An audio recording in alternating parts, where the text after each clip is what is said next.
Hi, everybody. How are we today? For those of you who aren't familiar with me, I am Feyrin Altega, the Astral Fairy VTuber, and I hope you're all having a wonderful day. Thank you for coming so much. I very much appreciate it. And we're going to be starting soon. So just to introduce what we're doing here, we're doing what is called a Zatsudon, which is basically a talk show of sorts that you just sit around and you talk with your friends and you get to new streamers. And I'm trying to do that. We're trying to highlight other friends, other streamers in a more formal setting-ish kind of. So we're going to be interviewing / talking to the flesh tuber, which is a comment I kind of coined a little bit, who is a regular streamer. His name is ManicLynx, and we're going to have a lot of fun talking with our new friend today. But yeah, we're going to start with an educational portion because he has very little background on VTubers. So this might be enlightening for everybody, and that'll be fun. And then we're going to move into just talking to each other, just, relaxing and having fun. And maybe we'll get to some questions later from you guys, if you so desire. So without further ado, let's bring our new friend in, shall we? Hi, Manic. How are we? Oh, good. I'm good. I'm going to just make doubly sure I have my Discord audio on. Things be scuff. Yes. Yep, there we go. It would be wonderful if we just had an entire conversation with nobody hearing anything. Oh gosh, I've had that happen before. Don't even play with that. That has legit happened to me before. So, I know that you've had a lot of questions about VTubing before, and we've never really gotten to chat. But I'm here to answer any and all questions I can to the best of my abilities. Oh, wonderful. So, genuinely, the very first thing that I am curious of is what can you move on your VTuber model? I'm sorry, this is all going to be very stupid, nitty-gritty technical questions of how does that work? I see. Okay, so I think the most prudent thing I can do right now is, I can switch to my other room real quick, and I can give you a little bit of a showcase. So let me go ahead and just going to wait for the transition. Oh, I forgot to take my chat out of my cage. They were bad. They paid for it, though. Oh, no. Oh, no, what indeed. What did the cats do? Well, that would be the question, wouldn't it? Why do I have a chair behind me right now? You're only making the questions worse. Well, nobody claimed I was super professional, so... Oh, that's why I have the chair behind me. That would be why. Okay, so, let's just bring this up. So, let me step back, and I can show off my whole model. So, with my model, I went a little hard with it. So, we'll start with the basics. This was my first outfit. And then I have my wings, and they flap. I also did my hair. So the hair moves. Ooh. Yeah. And so we love the cage. I know you guys love the cage. And then I have my arm toggle, so I can cross my arms if I want to. It looks a little more, I don't know, boss maybe? Feels a little more boss. But yeah, that's a whole thing. I won't lie, I get more of a mystical vibe than boss with the way the arms are crossed there, but... Fair and valid. And then we have the recolor. Oh. Right? And so, the recolor, I also changed my eye color a little bit. And this is the original outfit. And I just got it professionally recolored. And it has all of the same toggles. It has the hair. The wings didn't change color, but they can still come off and on. And then I have my my completely new outfit, which is let's go back to the normal color dress, shall we? Which is this. Oh, wow. Yeah, right. And then I also have a skirt and capelet toggle for this as well. And then I have different wings. Oh. So you can really, And are these wings attached to this specific outfit, or can you intersperse those wings into your other outfits? I mean, if I wanted to, and if I had specified that, I'm sure I could have, but like, I didn't think about that. So now it's No, gonna no. cost more money. But like this one also has a dark form as well. Oh, Yeah, yeah. I went really hard. that's a good one. Yeah, it's very nice. It's very pretty. I had a lot of fun designing these myself. But yeah. So this is where like the silly technical side of my brain comes in, but so your wings are attached to that outfit, and they Yes. aren't like a layer that can be put onto another outfit easily. They're just kind of like hardwired into this specific fairy before us. Yeah, more or less. I mean, if I had specified that I wanted them to be independent, then I'm sure I could have, but like that is neither here nor there at the moment. Okay, so and then now this is the next dumb question, but like when I was curious of what you can move, like I notice you can turn your head from left to right and you're blinking and your lips are moving with your words, but what else on you can shift around? Can you move your Oh. arms? Or like if you spent a bunch of money and got a super high-end model, would it be able to fully capture you, or are they still limited in that sort of regard? Okay, so there is. Okay, so my personal rigging is actually rather limited. I actually technically have a very low end, air quotes, model, even though it is custom to me specifically. It doesn't do a lot of the same rigging as a lot of the other models, the more high end models can do.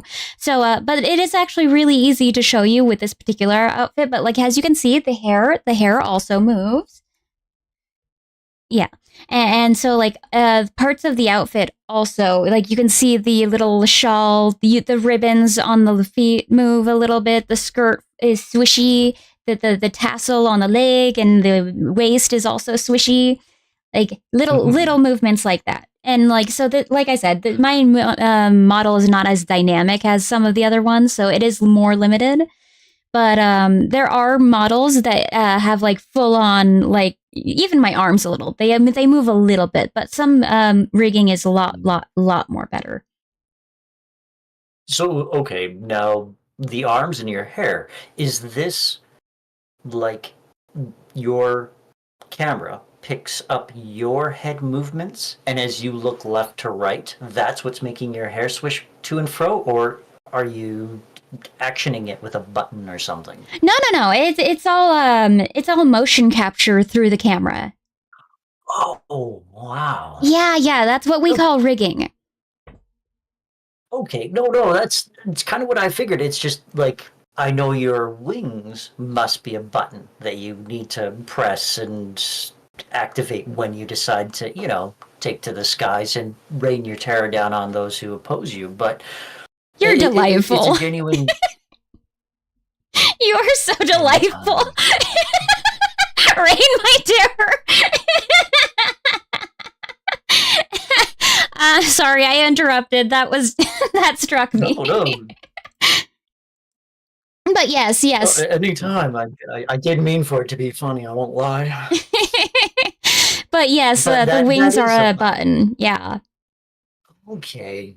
So in that was one of my genuine curiosities. You have, hypotheticals. You have all of the money in the world. You could do as you desire. Mm-hmm. Would you go for a full model that tracked every single, millimeter of you, or are you happy with your fairy as she is? So to answer that question, I would I am planning on learning how to do models and rigging myself, because through watching other people's models and through watching my artist friend Ryu, who actually made my mascots, I have learned that I am a little more finicky with my rigging now that I know what I'm looking for. I know what I'm looking at.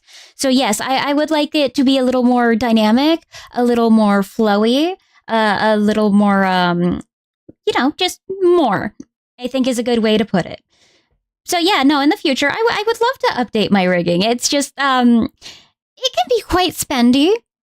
It can be really expensive. So like, I'd rather put the time and the money and the effort into learning it myself than have to not waste, but like, invest, let's put it that way, invest what could be anywhere from $500 to $2,000 just into rigging alone. Oh, see, and that was the curiosity I was going to come with next, was like, what sort of thing and how far can it go for those on Twitch and YouTube, and how far would you want to go? And I'm talking like moving your hands or arms or upper body, because you could see that the model has what I would call secondary animations of where the hair would move, but it's still like your head doesn't tilt too far left or right, or your arms don't move at all, which, if anyone's ever seen me on Twitch, my hands move a mile a second, and it's the only way I can talk. And it makes me wonder, can you do that? Or do people do that? Or is that one of those things that the motion capture gets confused and starts to hate you? Okay, so here's the thing. More dynamic movement with rigging is possible. However, there are also people who do specialty rigging for hand tracking. However, that is very, very niche and I would assume extremely expensive, because it does involve a lot more animation and a lot more time and effort. So you're just not going to find too many people who are willing to do that kind of work. That's, yeah. Like I said, I haven't seen any hands move or the like, and it was always a curiosity of like, how far would people want to go, or would you want even are there some VTubers out there who have full body motion capture and dance for the cameras and the like? So this is actually a very interesting question, and I will say, like I said, I do have a quote unquote low end model. Like, I love my work, I love my artists, I love them. They are an excellent rigger as well. I'm very happy with what I bought. That is not to say I don't. I got very fortunate and found decent quality for around 200 with rigging, which is nigh on impossible. Like, you don't hear of that happening. I got a very good deal. And I have invested more into the model, like significantly. But in regards to VTubing, there are actually various different kinds of VTubers. So there are PNG tubers, which are basically essentially static images, who switch from like non-talking to talking images, and sometimes even different emotion images. Like, I myself have emotion toggles. Like, I have a dark look. I have a blush. Yeah. I have a crying face. It's very sad. And then I have an angry face. How dare you? I can't help it. And then I have a confused face. It's very fun. But like, there are also 3D models, which are quote unquote easier, but they are very much cheaper because you can make those relatively easy yourself with Vroid Studio. There is a certain amount of skill that does go into those, and I personally do comms for those as well. But I've made multiple Vroid models that are 3D models, and if you put those into specific tracking programs, like I use Vignon, then you actually do get limited hand tracking. And it's actually really cool. You said you do comms for those. Yes. What is that? Commissions. Oh, okay. I create them. I have VTuber children that I have made the models for. I am known as, they're artists among VTubers. This is also a very interesting topic. Are referred to as a VTuber's parent. And depending on preference and or gender, they would be referred to as their mommy or their daddy or just mom or dad, depending on, again, preference. Personally, I prefer dad or daddy, but I have been also dubbed the father for the funny, and I love the hell out of that because mommy just gives me all the freaking ick. Yeah, no, I totally can see that because even the vernacular alone is one of those like, unfortunately, the internet exists. Exactly, you get it. But yes, I do have a handful call of. Me for your commission, Overlord. Overlord. Well, I'm not bad with that one. Father is just too punny to pass up, though. Oh yeah. I had to go for the dad joke with that one. I had to. But yeah. Oh yeah, no, it's not impossible. When a pun's staring you in the face, you gotta take it. Well, and there's unfortunately, there is sometimes a bit of a stigma between different types of VTubers. Personally, I don't care what you are. I'll fuck around and find out regardless.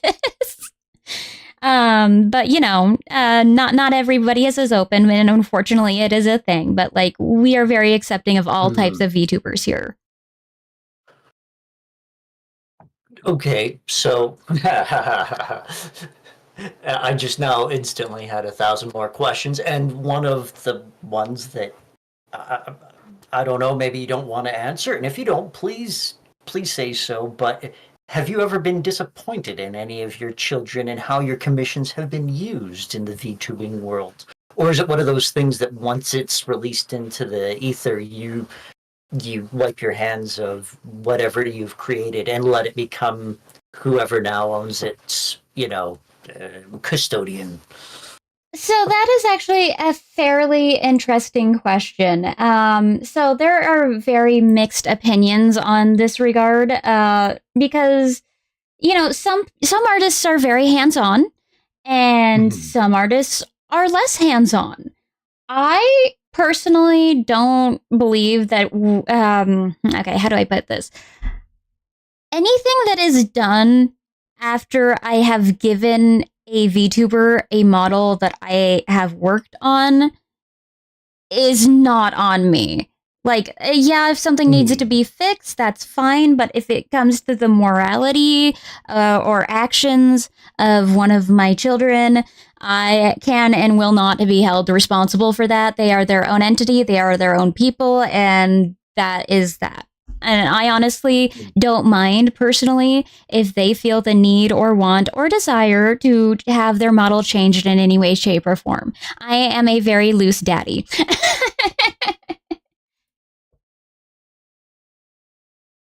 Again, the internet exists, you realize. Yes. No, never mind. That totally makes sense. There's so many times that you see artists who really feel that once they have created what they have, it's how, it's not theirs anymore at the point of creation. And it's an attitude that I could totally see if you're, painting or writing something. But it's just a fascinating thing. And so what sort of work do you personally do? Like, what are the commissions that you have released? Can you show me any of your work in our tiny studio here? Oh, yes. Okay, so let me go ahead and switch my screen share, and I can actually do this. Ooh. So I have made a number of models for a number of different VTubers. The easiest way to do this will be to show you via the Discord. I'm going to show you the Discord on the Discord. So here, let's start from the beginning. This one is Wolf, or Wolf der Stark. He is a butler VTuber. You people on stream won't be able to see this, so I'm just giving a brief sample of my work. This is Krana, who is a very lovely, lovely lady. And this is Looney, the moon demon, and Thradix, which I have not only made this form, he is not only my son, but I also gender bent him, and I made him my daughter as well. I need to update this list a little bit, because I have a lot more pictures and a lot more kiddos than this. But on that note, I also have 1 or 2 pictures that I have revamped of my own personal models. Oh gosh, where did I put that? Here we go. So this is my personal model. This is an updated form. Right. And this is something that you're hoping to learn to rig. No. Oh. No. Okay, so those models that I just showed you are Vroid models. Those are fundamentally different. They are 3D. Okay. This model I am currently using right now is a 2D model. So the 2D models are the difficult ones. Those are the ones I don't know how to do. Those are the rigging. Those are everything. But like the Vroid models are pre-rigged. All you have to do is design them, make them pretty, pop them into a tracking program, and they are automatically tracked. They automatically have baseline physics. Oh, wow. Yes. Okay.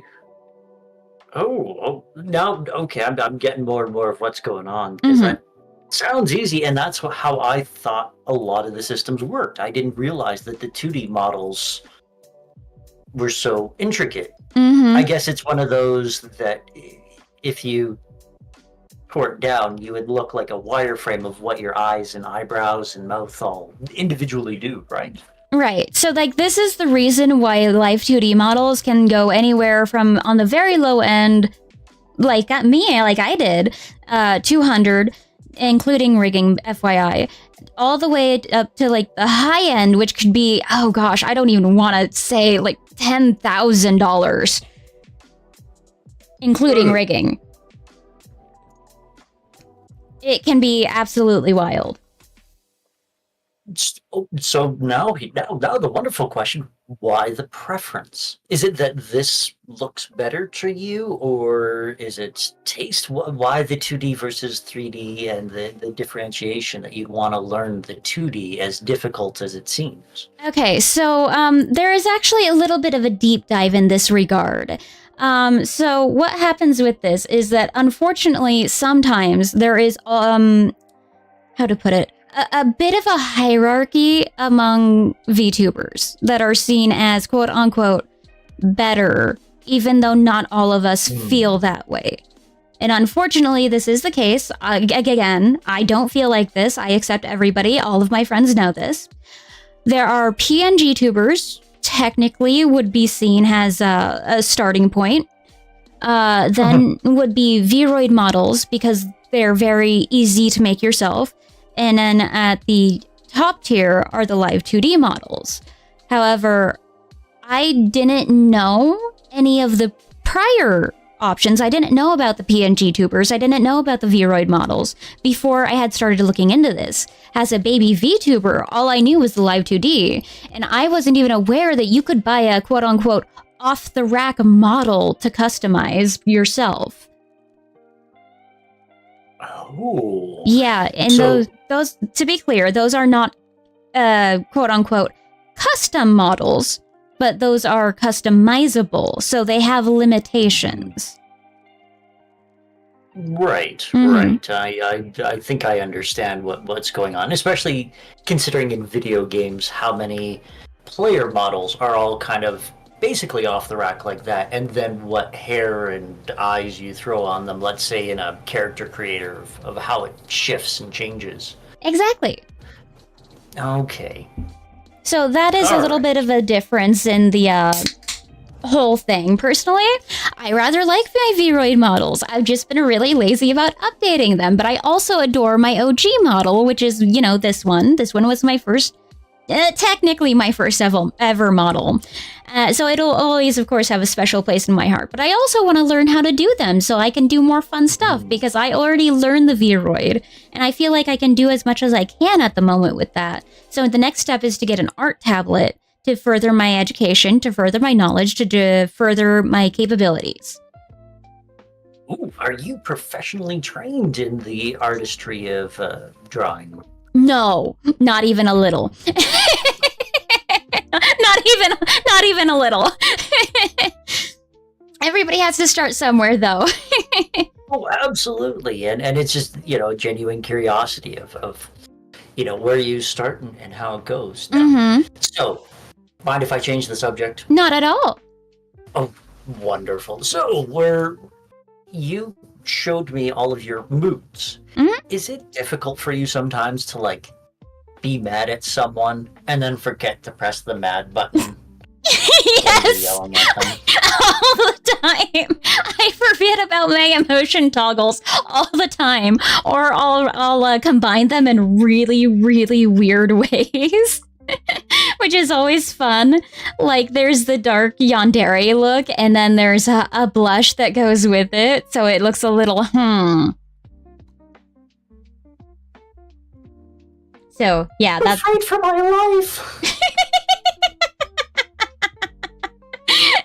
Yeah, no, it's one of those things that I constantly have issues with forgetting to change scenes or the like when I do my, as you call me, a flesh tuber world, forgetting to turn off the, we'll be right back or what have you, scene transitions. And just, I couldn't imagine how often I would forget to look irritated or... Thank you, Ryu. I appreciate it.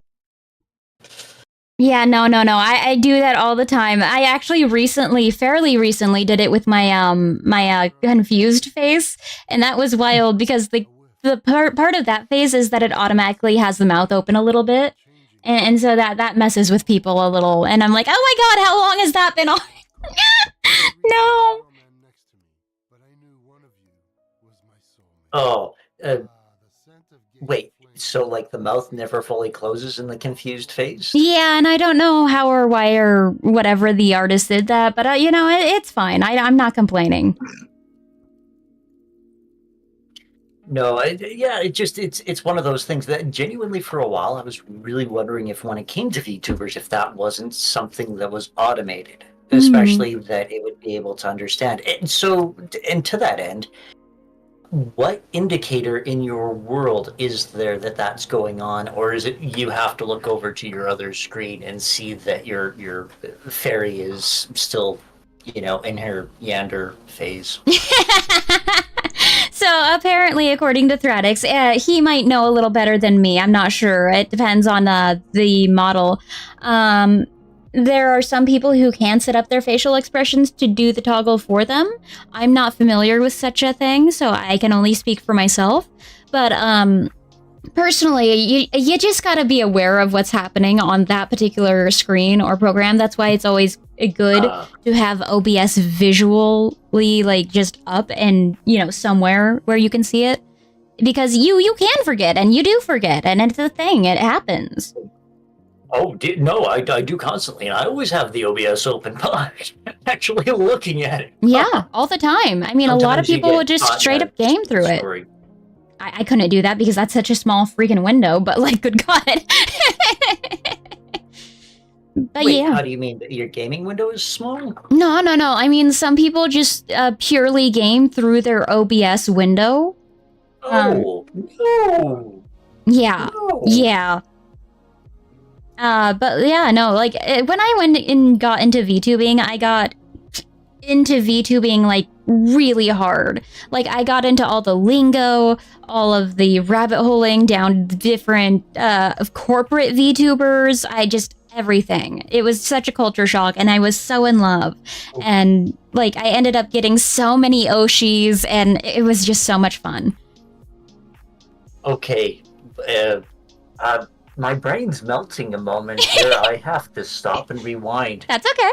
Corporate VTubing? Yes, is corporate. Is there a Geico Gecko out there that is hey guys, isn't this game great? And by the way, did you know you could save on car insurance if you No. go... No, no. No, I knew this was going to come up, though. I knew this was going to come up. So there are actually companies that are purely VTubing companies, and they are corporate VTubers that belong under specific umbrellas. One of the biggest ones of these is Niji Sanji and VShojo. There's also, Hololive as well. And, like, these are different from various indie VTubers like myself, because they are... Crunchyroll apparently has a VTuber as well. That's actually cool. I didn't know that. Thank you for letting me know. I appreciate that. But yeah, no, like, they are generally released in waves in their own generations, so to speak, and tends to be groups of anywhere from 2 to 5, if not more. And they are run by the company. The company sometimes owns the IP, the identity of the VTuber. So God forbid anything happens, they are not allowed to use that VTube model anymore. In at least Niji Sanji's case, allegedly. We love the word allegedly here, just FYI. Sometimes... Oh, yeah, I allegedly understand. That's fair. I'm going to go ahead and stop here before I get too ahead of myself, and I'll let you ask any questions you might have. So you said Ninji-san. Like, what is the purpose of a corporation having a VTuber? What are they selling something, or are they selling the model, the VTuber? Like, why? To what end? It's more like a talent agency, I would say, than anything else.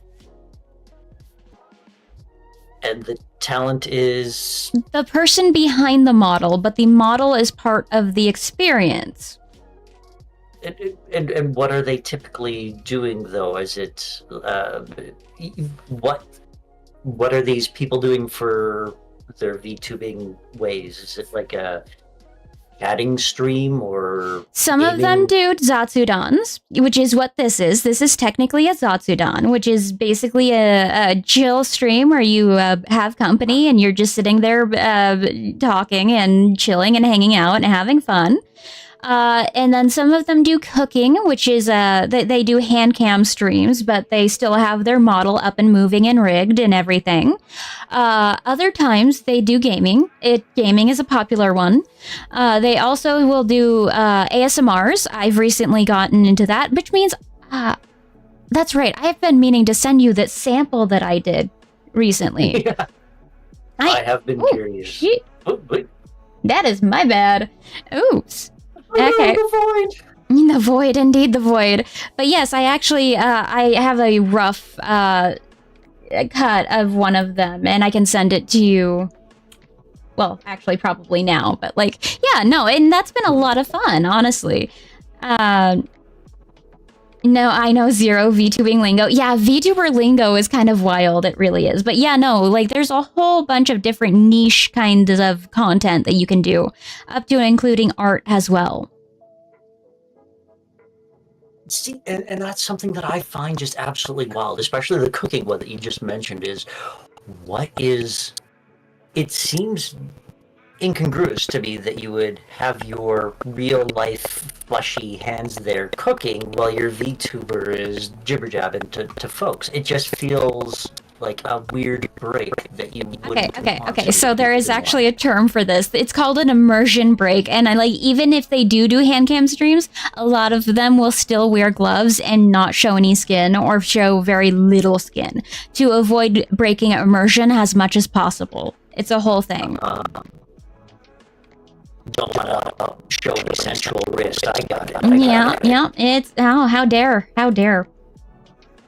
So now back to the you question. What got you into VTubing that you fell down this rabbit hole in the first place? Was it one VTuber you saw, or was it an ideal that you'd be able to express yourself better as a VTuber? So it was kind of a mixture of things. I was actually in a pretty rough space mentally. I was dealing with a lot of depression at the time, and then I stumbled upon I don't. I'll go ahead and name drop. Why not?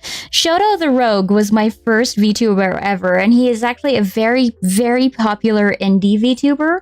And after that, I met Vox Akuma from Niji Sanji EN, which is the company that I mentioned. They ended up collabing a lot. And they had such a fun dynamic that I ended up exploring everywhere in the VTubing space, like literally everywhere. There is a lot of fun people, and so like that is how I got a whole laundry list of Oshi. And so like I started looking into this myself, and eventually I found my artist, and months later I ended up getting my model and my microphone and my camera, and it spiraled so hard. I spiral and I rabbit hole so hard once I get started.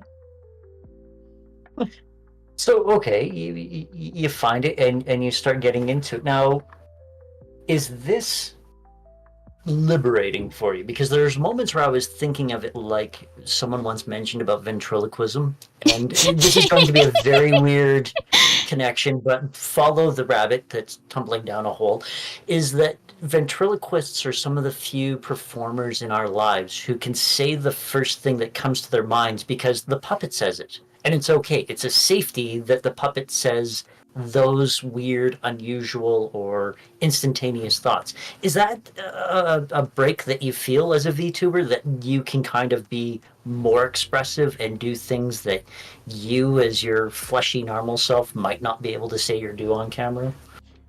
So, to begin with this question, I am very, very ADD. So, like, I've been diagnosed formally and everything, which means I typically have to do a lot of masking in my everyday life. And if you're not familiar with the term, it means basically that you have to pretend to be normal so you don't freak people the fuck out. I have no idea what this is. Please break it down. And I have found that I have been lucky enough to curate, so to speak, cultivate, let's say, a very lovely community of people who don't mind me being myself, who indulge in it, who just, I'm allowed to be me and nothing else. And it has been incredibly liberating. And I understand where you're coming from with the ventriloquism thing. There is a slight bit of a disconnect, but if I'm being perfectly honest, I am more me, and I feel more myself and more at home as Faye than I do any other part in my life. I am Faye. This is the me I would choose to be. Yeah. Oh, no, that's wonderful to hear, because it was something that I genuinely thought of quite frequently, especially with seeing you doing some of your streams and how unique and interesting. And like you say, off the wall you can get and tumble down that rabbit hole. Yeah, and no. And I know this. I've spent a lifetime of people stopping and then looking at you and then not wanting to talk with you anymore because, you've brought up weird hair or something. I remember that. And you shouldn't have said in public, but I remember that stream. Sorry. Yes, you brought up the weird hair, and then people don't want to talk to you anymore. Yeah, but no, 100%. And the best part about it is that I don't have to worry about it affecting my everyday life in a negative manner. I can be as... Yeah, when you get to your hyper-popular state, you won't be hounded by people in the streets. Oh, no. God, no. I mean, I don't even expect that. I mean, like, I can be as unhinged and off the wall as I damn well please. And, like, nobody will look at me sideways on the street because they would recognize me or whatever from that off-the-wall shit I just said online.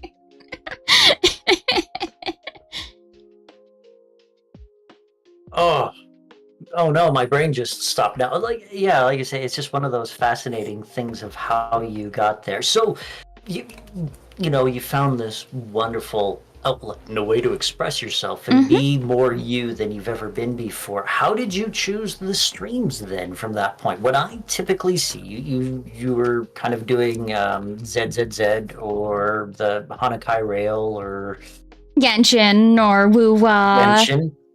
Yeah, no. Wuwa, is that Wuthering Heights? Wuthering Waves.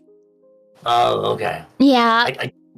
Wuwa. So yeah, where did those games come in? Did they just kind of become your vessel of sharing the more you, or are they things that you love and regardless of your feyness would always be a part of your life? Well, yes, actually, it is something that was just me regardless. But like, I actually ended up restarting Genshin on a completely new account when I started streaming because like I was at the time completely obsessed with Genshin. I adored it to pieces and I had already logged so many hours in my private account.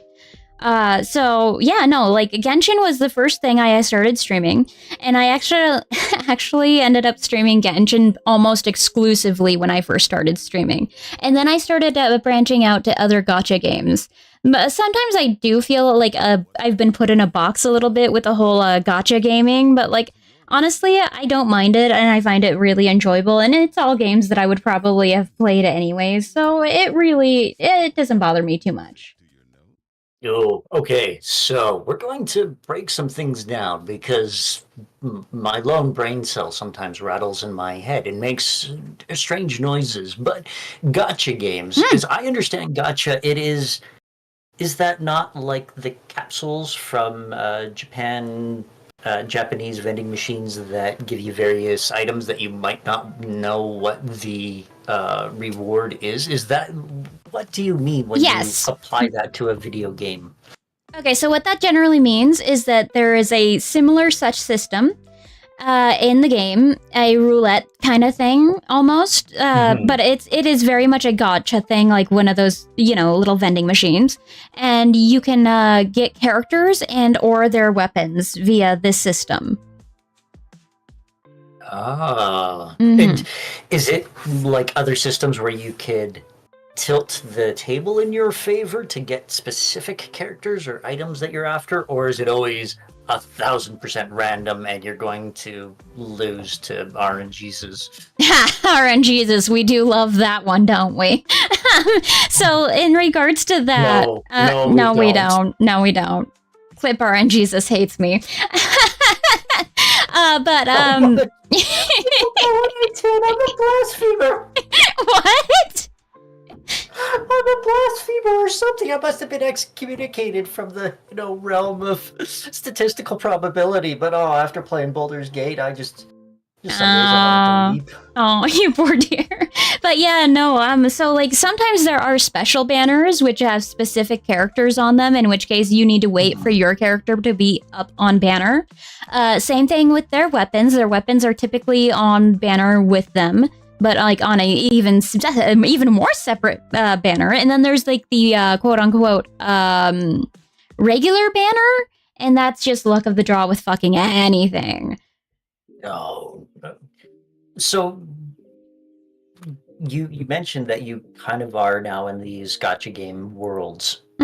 Would you ever push beyond that and do something completely against those or different? Is there any games that you kind of look from across the way of like, ooh, I wouldn't mind sitting down with a little Diablo or what have you? I actually regularly will step out a little bit. It's been a little less frequent recently, but I have regularly collabed with other people on Uno. I will occasionally play something else just by myself. I've also stepped into horror a little bit, but that's not my preference, but people love seeing me scare the shit out of myself, so...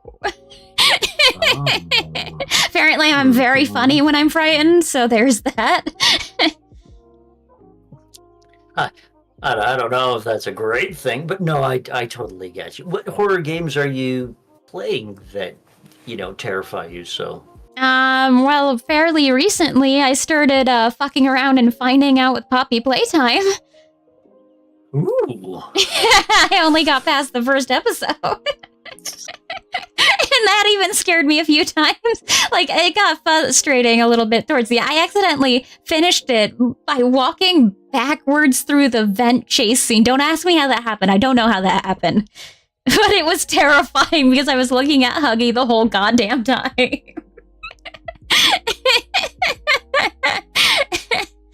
Was it left or right? I don't know, but I don't want to look. He's getting closer. I couldn't turn around until like the very end, and it's like, oh, it's out. I'm out. Eat me. I'm sorry. No.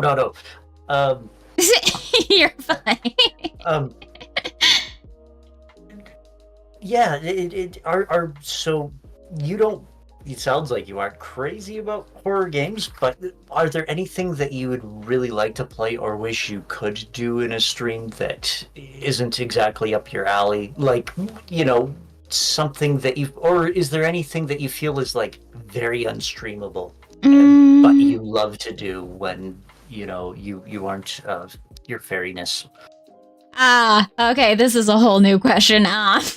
This might get me some looks. Okay, so like there is a difference between say-so and unsay-so streamers. Say-so basically means safe or not dirty, as in not lewd. And I am not a lewd tuber. I go out of my way to market myself in a way that is antithetical to that. But there are some games that would be very interesting. I'm just gonna leave it at that, okay? You terrible tease! How could you do this to us? We're on the edges of our seats, and we're curious. What's the name to this? No. Are they pure hentai games? Oh yeah. Or are we talking like Baldur's Oh yeah. Gate? No. No. Oh, you. I am a degenerate. Nobody needs to know the extent of that. No. But we do. No. But yeah, no, those, there maybe are like a few, I don't know, maybe chatbots that are particularly, but like, I think that would be fun to stream, but like, I don't know, like, with the way that I want this VTubing thing to go for me, it's not in the cards. What was really scary is you one day decide to try it and then turn out to be very successful at that one particular thing. Oh god, that would be the way of it too. Oh, absolutely. That's just a genuine curiosity I've had of you, because personally with some of my games, there's been a lot of like, I can't see that working, and then somehow it becomes much more popular through Twitch than I ever could have expected. And for me, it was a truck driving game called SnowRunner. And it was one of those like, why would people want to watch you go slowly through mud? And then I feel like that was actually a thing with VTubers too. Like the VTubers have these little waves of fads. Like for the longest time, it was Minecraft, and then it was the Suika game, which is the watermelon game, and then it was that truck game, I think, and then there was that one. I don't remember what it was called. It was very frustrating. You were man in a pot with like a hammer, and you had to get up the hill with a hammer. Yes, and its terrible controls are almost the whole point of the game. With some guy spouting weird philosophy. I know which one you mean. I don't want to play it. Dude, I paid it on a charity stream where I had to like, it was for kids. I wasn't allowed to swear. It was so hard. Cool. I was such a freaking masochist that day, apparently. I didn't realize what I did. So, yes. Now, this is a dumb question, but like, let's say you wanted to try a trucking game. Out of nowhere, Euro Truck Sim 2 is up Faye's alley. Would you ever give yourself, or do you ever want to give yourself specific streaming costumes to those particular streams? Like I could see Faye with a trucker's hat on and, tan from the shoulder down sort of thing. Well, there are actually transparent PNGs where you can do similar such things without affecting your model. However, I have done that specifically with my Vroid model once or twice, which is actually really fun. Let me go ahead and see if I can find you the picture in my closet. I call my closet, there's a channel in my Discord that I call the closet that has all the models I have ever made for myself. So there was the Atelier Riza game, and it's an alchemy game, and this was the alchemist outfit that I put together for that. Oh, wow. Like, I don't make any of the textures or anything. Those are not mine. I don't create those, which is why I'm saving up for an art tablet so I can learn how to do this. But, like, I did coordinate the outfit. Huh. And so, are you hoping to do something similar like this in your two-dimensional world? Like, it would be really cool, yeah. You've changed costumes and now have little babies in your arms. Oh, no, I didn't change costumes. This is just an asset. My friend Ryu, who's going to be helping me learn the art thing, she is the one who drew these mascots. These are my mascots. Oh. Yeah. And this is another, like, oh, hey, just add it in. Could you throw something in those mascots and change the fairy look? I'm not sure. Can you ask that a different way, please? Okay. It looks like that's something that's on top of your model. Yes. Could you do that with a, like I said, trucker outfit, where you're in a t-shirt and jeans? Technically, yes. Kind of pin it on top of the model. It would technically be a transparent PNG, but yes, there's assets that you can do with that sort of look. So this is a technically a transparent PNG. Oh gosh, Ryu. Sorry, I definitely will do that. I will definitely go down every rabbit hole I can. You know how ADD works, sweetie. But these are my my mascots. A lot ADD. of the. How about the weather? No. Yeah, exactly. These are half of my mascots, actually. So these are the light mascots. The deer, the fox, and the bunny. I don't know if you can see them too well. But I also have the dark mascots, which is a little snake, a little wolf, and a little bear. Oh. Right? And they're sleepy. They're all sleepy. They're the EP faithfuls. Yeah. Where did those mascots come from? They're item toggle. They come from VTube Studio. Are you talking about the artist? I'm at not the artist, why those particular mascots? What was the idea of having that in your world, like the theme behind them? Right. Okay, so this is actually part of my lore. So VTubers typically have lore.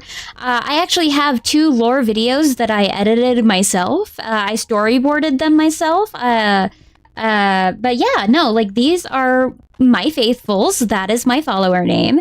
And this is their personification. So the story behind the faithfuls is that me, Feyrin Altega, went into the woods one day at my home when I came to Earth, and I saved them from a bunch of poachers, and then I took them home, and I blessed them with my fairy magic to keep them safe, which is how they have all the pretty rainbow colors, which are the same colors as my hair highlights. So we kind of share a color palette.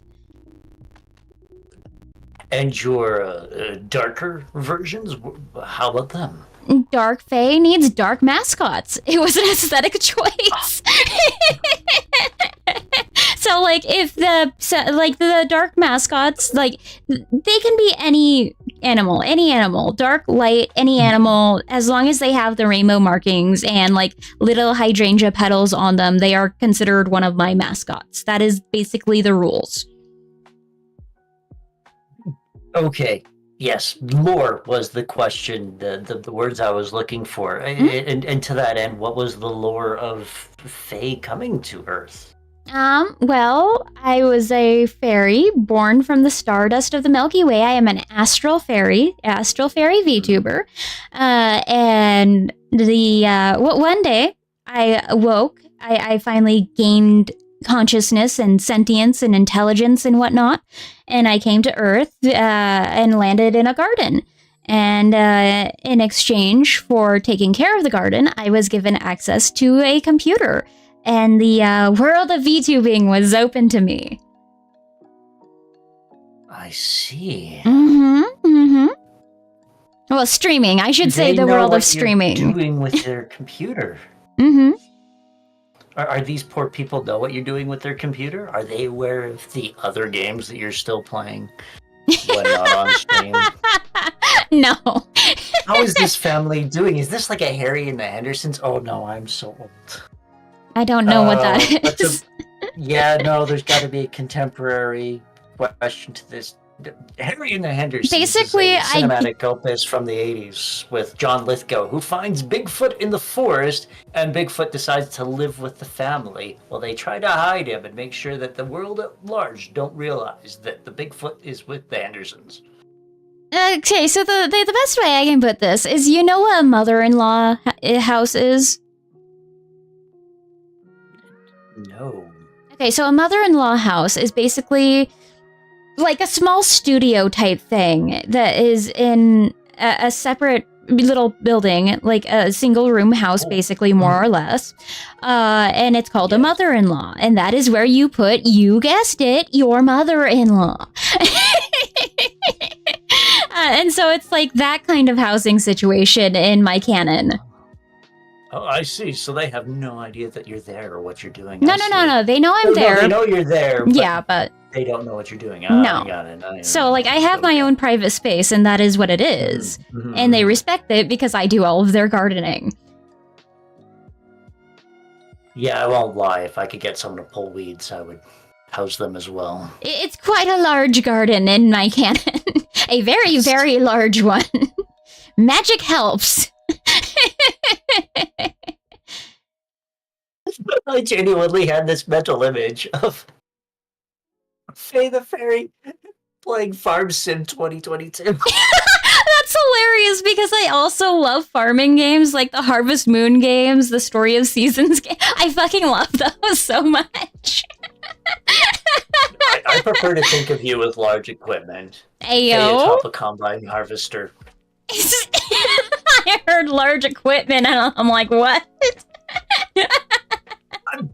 How dare you, filthy fairy? I was thinking of actual farming implements, not, magic wands and bad dragons. Not massive weaponry.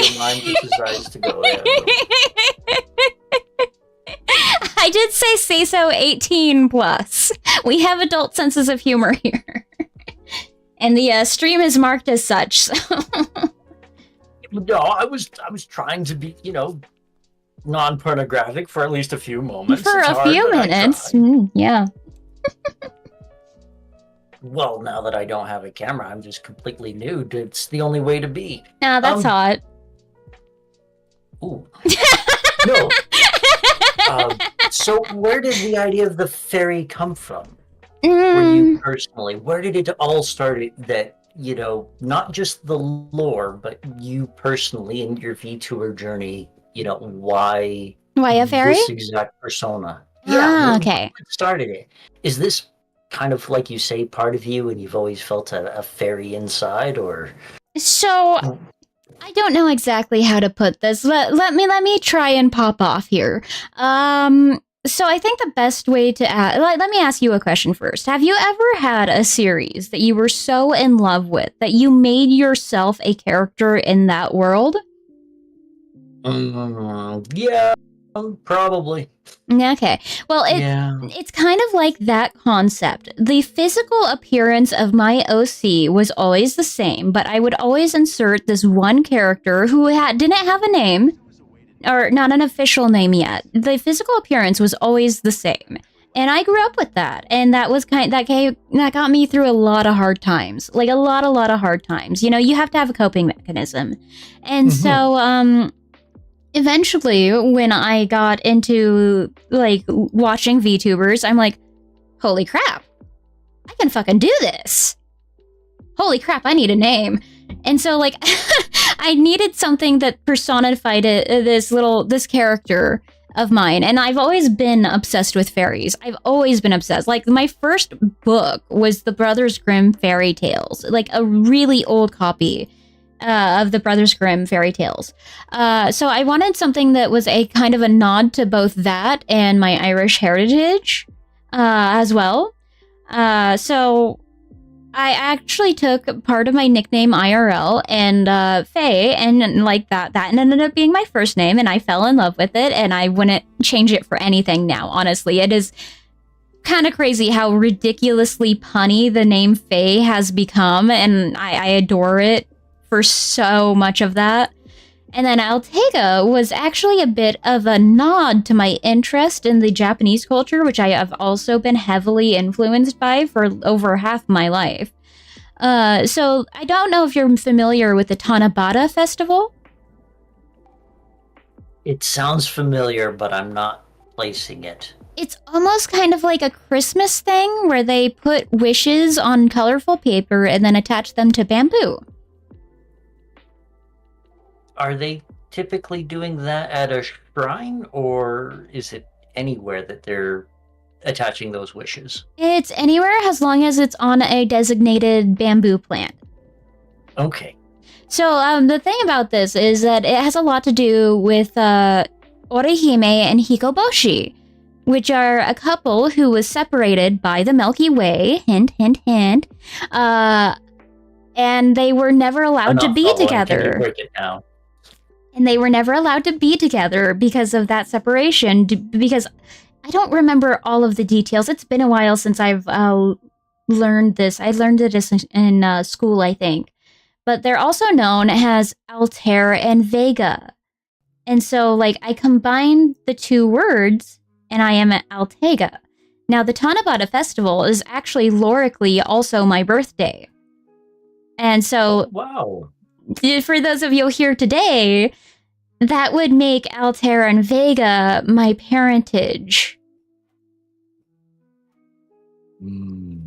Lorically. I see. Yes, because I was born from the stardust of the Milky Way. So, I have to ask about the Brothers Grimm, because you mentioned it, and then you kind of just like skated on past. But when people talk about the Brothers Grimm, I genuinely think of the, I'm not going to say hyper gory sort of original source material of a lot of those fairy tales, but yeah, no, that's exactly what I mean. That the really brutal sort of ethos that a lot of our watered down versions of those fairy tales have come from. Is this what you're talking about? I'm gonna need more than that. Well, you mentioned the Brother Grimm fairy tales, and as I say, I know a lot of them to be very violent. Yes. Very gory. So okay, what fairies are you following from those tales specifically? There's not any specific fairies that I am following from that, but like I like the concept of fairies not just being the cheery, bubbly, pure, innocent, playful, mischievous little scamps. No, they're also horrifying creatures sometimes, like, which is where the dark fae comes in. So like I wanted to embody both personifications, both aspects, which is part of the reason why I was so interested when I turned to ASMR to doing like the villainous roles, the monster roles, the darker stuff, because like I wanted to show that that's something that we are all capable of, and especially like as a fairy, that is also a possibility. Like I am not just light and happy and cheery. I also have that little the darkness, the anger, the brutality a little bit to me as well. Like if I'm pushed that far. Like so that's actually part of my lore as well. With the dark faithfuls, like I gained my dark form protecting them when I killed the poachers who were after them. So when you're performing, do you find it sometimes difficult to strike that balance? Because I will admit, from what I know and see of you, you're very light and cheery most of the time, very affable and kind of a wonderful, cozy stream to be in. I, yeah, do you ever feel like I'm not dark enough? Maybe I need to do something real goth right now. I'm gonna have to ask what you mean by performing. Yes, I suppose that was the wrong way to put it. But do you ever feel that darker side of you sometimes doesn't come through on streams, or do you ever feel like maybe you should be a bit darker when you're doing your self, or is it just like unfiltered you through and through, and there's never any sort of like thought of how you approach any of your streams? It's just is. It's just is. It's pure unfiltered me. Sometimes I get angry. Sometimes I mold. Sometimes I pop off. And those times are definitely like me, like dark me. I would even go as far as to say that when I'm particularly unfiltered one night, more than others, then that will also probably be a little more considered as quote unquote dark fae. But yeah, no, there's no thought. It's not a performance. It's just pure unfiltered me, unless I'm doing ASMR, which is really fun. Then it's performative. But I've been told I'm not bad for my first attempt, so more in the future. No, that's great to hear. Yeah, it's one of those questions of, you say you're unfiltered, but I have to imagine that every so often that you might not completely get into something because you would rather not cover that on your stream. I know on my own streams where there are just topics where it's like, no, I'm quite all right. Let's not talk about politics ever. Yeah, no, I don't do politics. I don't do religion. I don't do anything like that. Not with a 10-foot pole. No, thank you. Yeah, it's it's just deep sadness when. Well, and most people have fun. Why do you want to talk about that? Well, this is actually a bit of a two-pronged thing. First of all, it is not my place nor my business to speak on that kind of shit on stream. It's just not. I don't need that in my life on stream. Streamers are supposed to be there to have fun, not to get embroiled in various politics or issues or what have you. It's not an entertainer's place to try and use their power to sway other people. I don't believe in that. I just don't believe in that. Not to mention, the other part of that situation is that I just don't feel, regardless of what other people think, that the vast majority of people are mature enough to handle either politics or religion. It's a maturity issue, ultimately, for me. Yeah, I definitely could see that, and sometimes trying to get across a more nuanced thought is very hard, because it does feel that people love to reduce things into, oh no, we're in the void again. At least it looks like that to me. No, and yeah. Night yeah, Radix.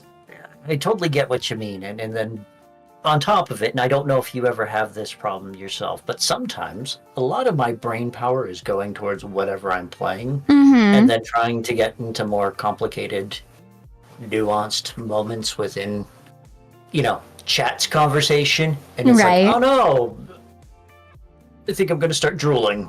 Yes, drooling has started. Oh yeah, no, I have had more than one occasion in which I am just freaking brain dead on stream, and that is always a joy. Oh, and it's the worst thing, because it's like, I have these thoughts, and they've been there before, but where are they now? Oh no! How do words say? Oh god, no. Someone help me. Not being able to speak is absolutely a whole freaking thing for, like, everybody. My. Oh. Oh? So, A new question. Hmm. What is it that you don't like about the other flesh tubers? Because you've kind of made mention to that a couple times, Have I? sorry for anybody who's listening, but you said that you don't watch a lot of flesh tube streams or live folks like myself. Oh, it's not that I have an issue with them. Not at all. I No, just no, no, no. I'm sorry. I did not mean it as an issue. I meant more of like, is there something about them specifically you don't like, or not at is it all. your preference? Not anything like that, honestly. Like personally, I follow a lot of VTubers, and VTubers don't, for whatever reason, typically intermingle too much with other streamers, and I would really honestly personally like to change that. That is part of the reason why I was so determined to have you as my first guest. Ooh, why, thank you. I wanted to break down that barrier because I don't like it, and I want to have more friends. Thank you very much. I couldn't agree more, and I genuinely have to agree that it does feel like there is some sort of artificial wall, but stuff like that always feels like fake internet things that people love to kind of use needlessly. The other one is like a hatred for Nickelback or pineapples on pizza. It's one of those weird things that, like, one day somebody got up and said, haha, this is funny. I don't like Hawaiian pizza. And then some other guy who's, just having a trollish day going, yeah, pineapples can go piss on themselves. Ah! And then all of a sudden it becomes this movement. And the next thing you know, a minister from Sweden is making comments on pineapples on pizza. And it feels that VTubers have really fallen into that as well, where sometimes you just see folks, I really don't like it. And it's, why? There's nothing wrong with it. One of the most beautiful and wholesome relationships I have ever seen in VTubing is actually behind, let me rephrase, is between a flesh tuber and a VTuber. And the VTuber's name is Iron Mouse, and she is the cutest damn thing. She is basically like the first VTuber ever. Like ever. And she is just the most amazing and wonderful little gremlin you will ever meet. And then there is Connor, who is her friend. I would almost venture to say her best friend. He goes by CDogVA, and he is a flesh tuber. And I adore their dynamic. I adore their relationship, and they are like always hanging out together, and they have the most off-the-wall conversations, and it's just amazing. So, like, I just never saw the reason to separate the two. Yeah, most VTubers will only raid into other VTubers.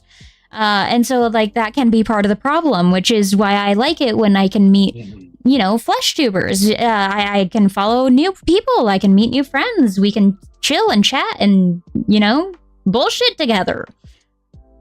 I have no issue. And then, in fact, I'm trying to, lessen issues. No, okay. Because, like, when we got to talking about it, just like how different it is and why those two worlds are separated. And it's something that sometimes I feel like an idiot that's living in a hole. Because I'm not on social media. I genuinely, Twitch is genuinely my extent of how I interact with folks unknown on the internets, and it's just one of those things of where, like, you hear these kind of like half statements of why folks don't like that or don't want this, and it's one of those, but why? What did I miss? Was there a VTuber flesh tuber war that I have missed? Who won? What was the battlefield? 407 years ago. No. My poorly rigged father started up a Minecraft server. Oh dear. Yeah, no, I don't know anything about that. I don't know why there's a divide. There's definitely like a weird little wall there, but like I don't need to encourage it, and I can do whatever I want. Is basically the mentality I have.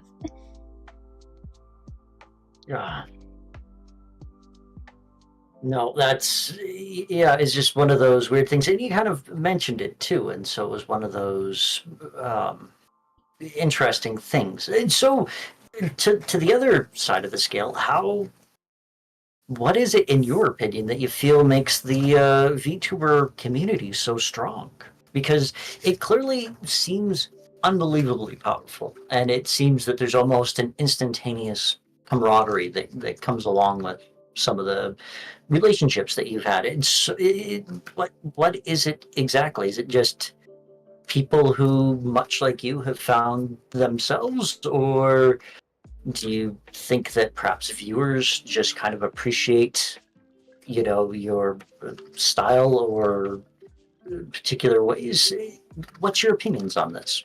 Speaking from my experience, I don't want to put this in a bad way. I don't want to.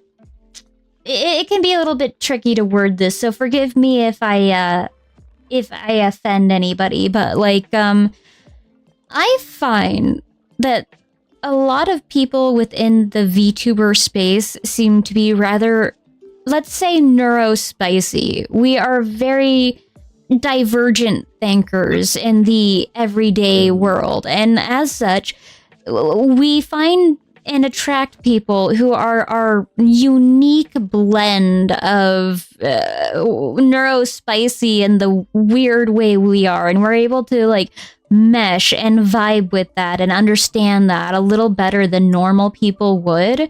And so that does lead to a very strong, very instantaneous, very bold, let's say, camaraderie. Let's use the word you used, and connection. And I think that VTubers very much embody that. We accept it. We're very non-judgmental, as long as you're not an asshole. And I think that comes across very bluntly, very clearly. And I myself have prided myself on creating not a safe environment. I don't create safe environments. That's not what this is. I created a very warm and accepting environment for the people who come into my streams, for the people who watch me, for the VTubers who collab with me. I do what I can to just make sure they are as comfortable as they can be. And I do hope that if they do have an issue, they are more than willing to take me aside or DM me or call me out if I'm doing something to offend them or hurt them or make them uncomfortable. My DMs for the people I collab with are always open, and it is never my goal to be an offensive person. It happens sometimes. I'm human, unfortunately. But I think that's did I cover everything? No, I think so. I think so too. I had a quick moment there of oh no, what did I ask? I felt that Where in my am I? soul. Who are these people? I felt that in my soul so much. But yeah, no. There's a new voice in my head. It sounds like Faye. It's happening again. I think that we're just all so used to being cast out that we don't care for that bullshit on our own spaces. So we just try and be nice to everybody as much as we can, so long as you're not stepping on other people. Yeah, no, I definitely could see that. And it's always just amazing to see kind of those instantaneous communities. And I feel through the world, there's lots of communities that always are very welcoming to new people, or, very kind to those around them.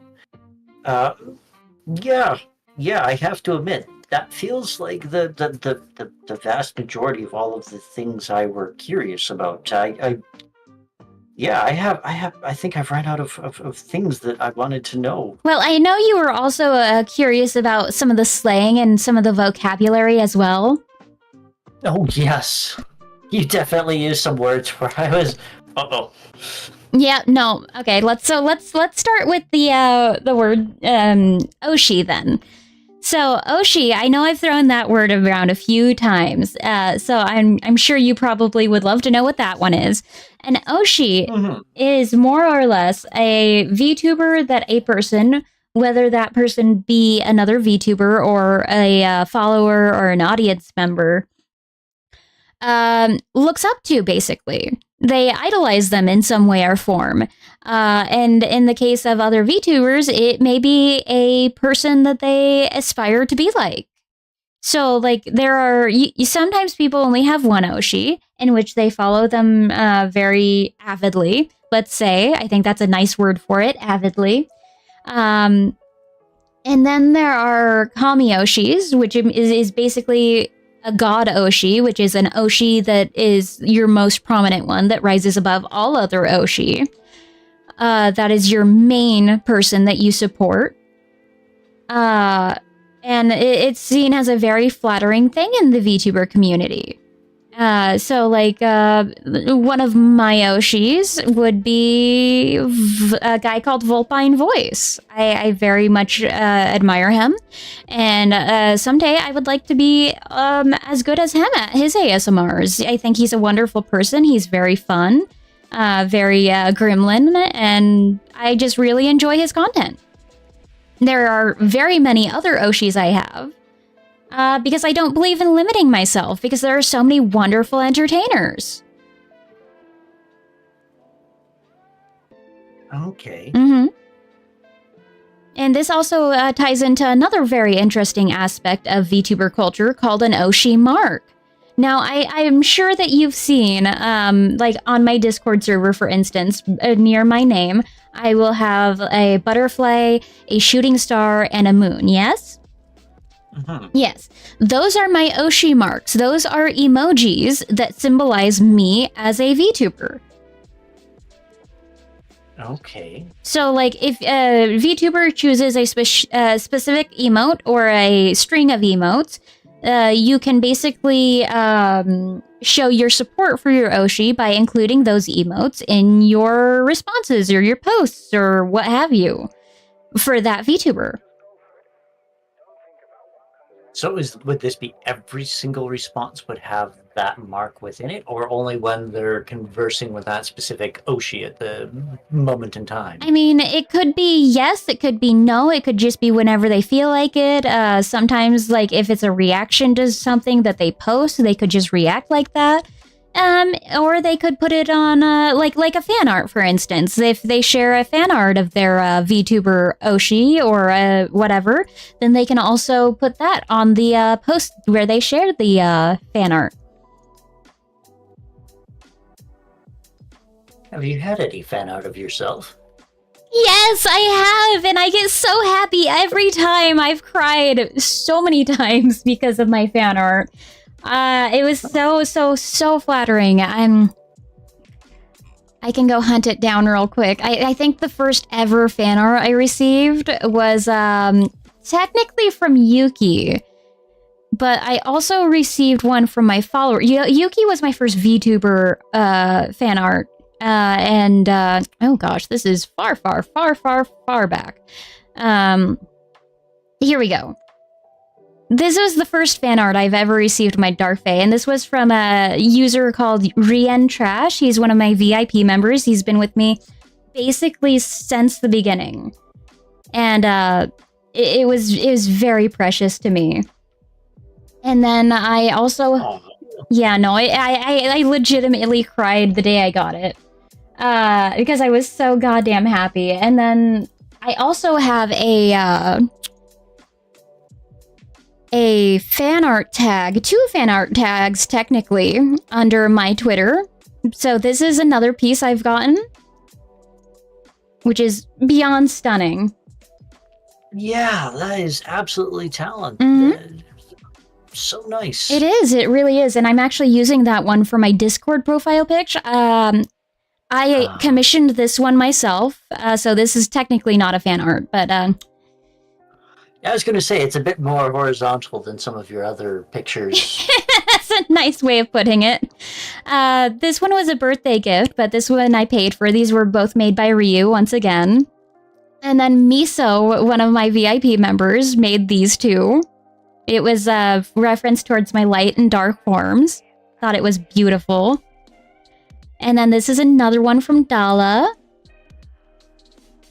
Another one from Dala. Dala has done 2 for me, and I get so happy every time I get a new one, honestly. It thrills the hell out of me because there's nothing more special to me than somebody going out of their way to take the time to draw me, because that means I was worth taking up some amount of their headspace, some amount of their thought, some amount of their talent, and that is just beyond flattering.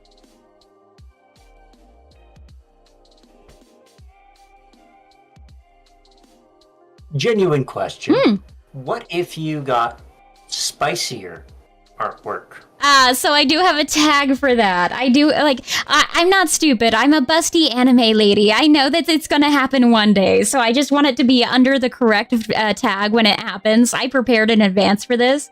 So my artist tag for my safe fan art is fake craft, and my spicier art will be when it happens eventually someday, because I'm sure it will, would be under Fey Lust. Oh. Mm-hmm. Oh my. Mm-hmm. And you definitely haven't commissioned any of those sort of no. pieces yet, No. right? No, wink, no. wink. That's Not touch your nose, touch your nose. That's not something I actually plan on doing personally. I wanted there to be a separate section for those people who didn't necessarily want to see that sort of thing. You know, it's actually quite common in the VTuber sphere. Ah. Mm-hmm. Yeah, I guess that is the way of the Rule 34. Oh yeah, no, we are technically anime characters, so like if it can happen, it will. I am prepared for that. But yeah. And you say prepared. Genuinely. Is it something that, like, let's say it was up to your druthers. You could speak out to the world and stop them from ever doing that sort of thing, or encourage more. Is it something that you would rather never have if it was up to you? At this particular moment in time, it's neither here nor there for me. If people want to do the thing,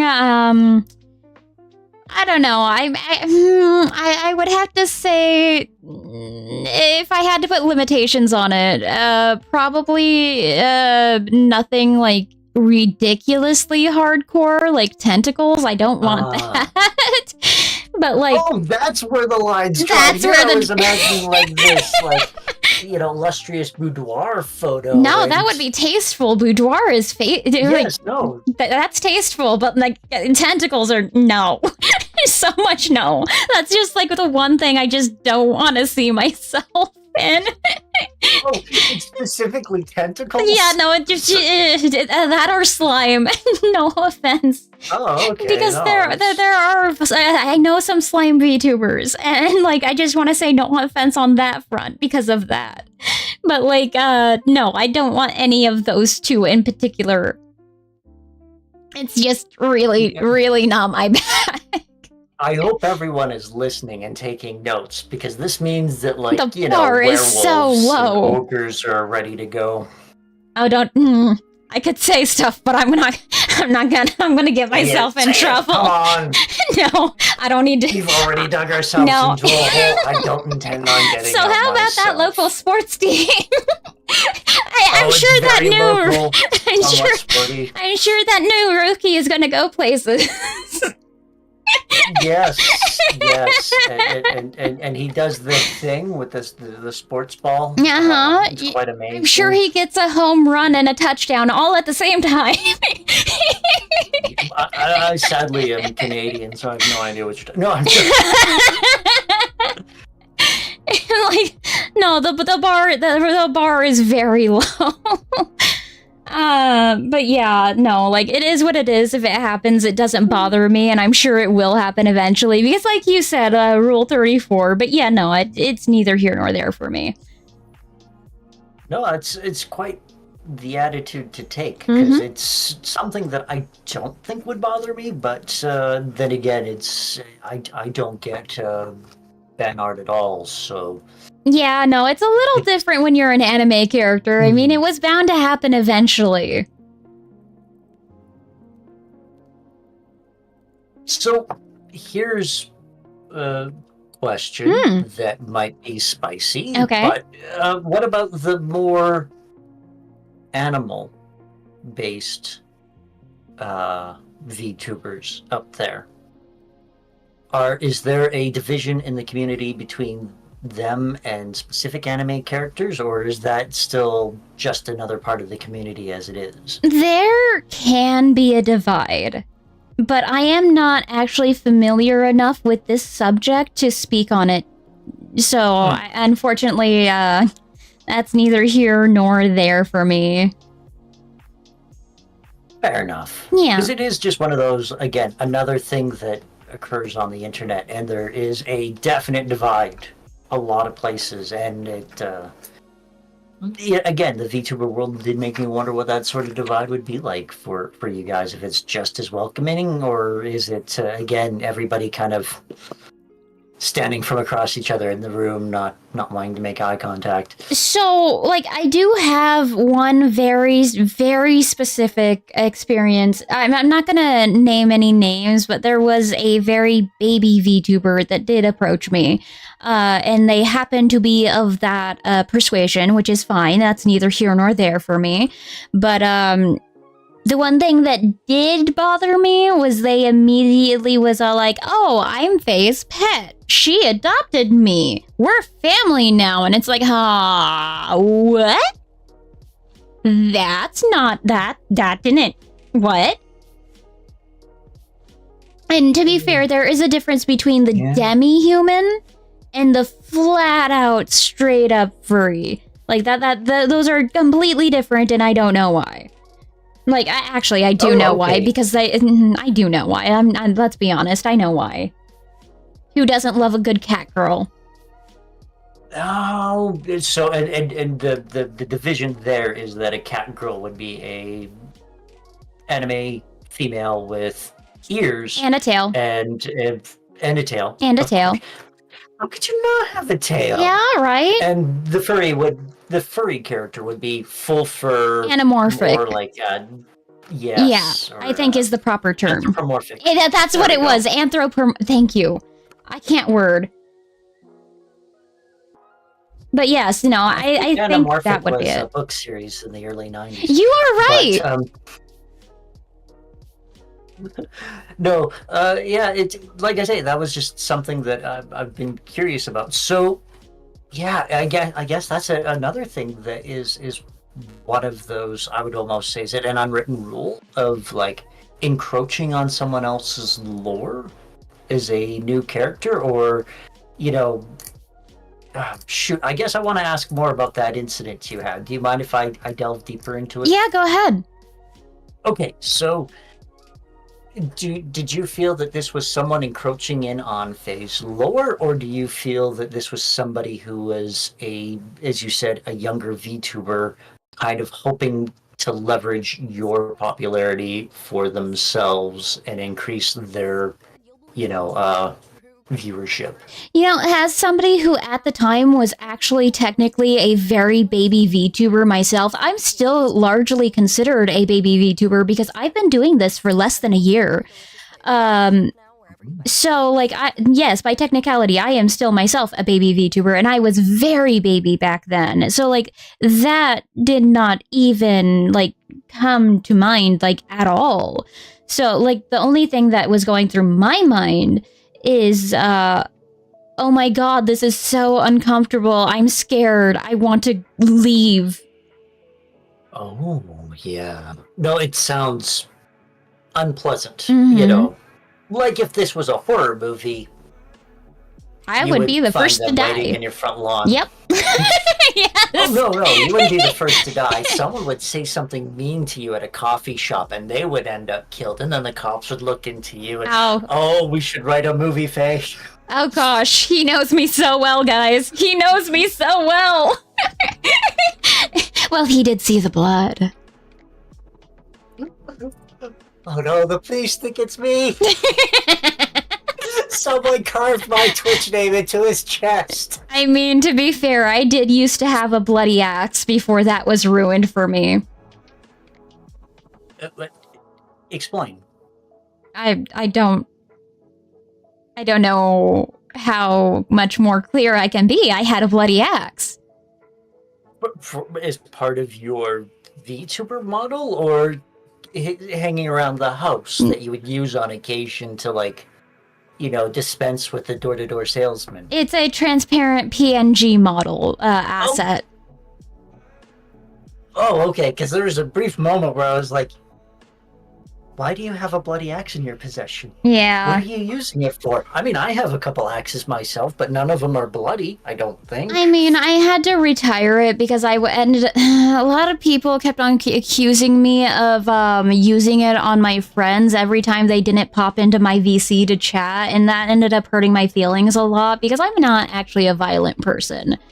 I'm not mean, I'm not malicious, I will stand up for myself and defend people when the need calls for it, but I'm not mean. And, like, that actually really fucked me up. No, I totally get that, because it's one of those things that on my own streams, I make many mistakes. But then sometimes you're not having a great day, you kind of screw up, and then somebody needles you a bit about that screw up, and then you start to feel it deep in your soul, like, oh no, I am a failure. Yeah, no, and it's very much hurts. like, and it used to be fun. It used to be really fun and like a little off the wall, a little unhinged. And like then like I just couldn't fucking take it anymore. It was just it was ruined for me. The fun was ruined for me. Yeah, I feel that deep in the soul. That yeah. Which is a pity because I wanted to make it an official toggle too.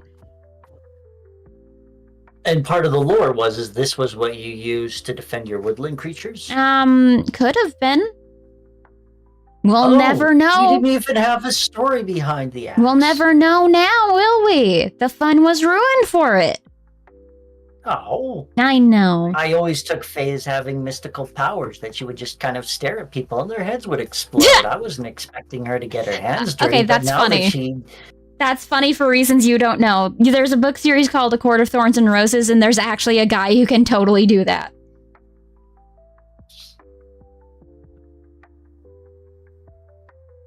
I feel like I just understand the Faye character very well. I think I just know the lore's all. Ah, well, I mean, it is a thing. It is a whole thing, and the guy who does this is a fairy, so like it's definitely possible. But like we haven't delved that deeply yet.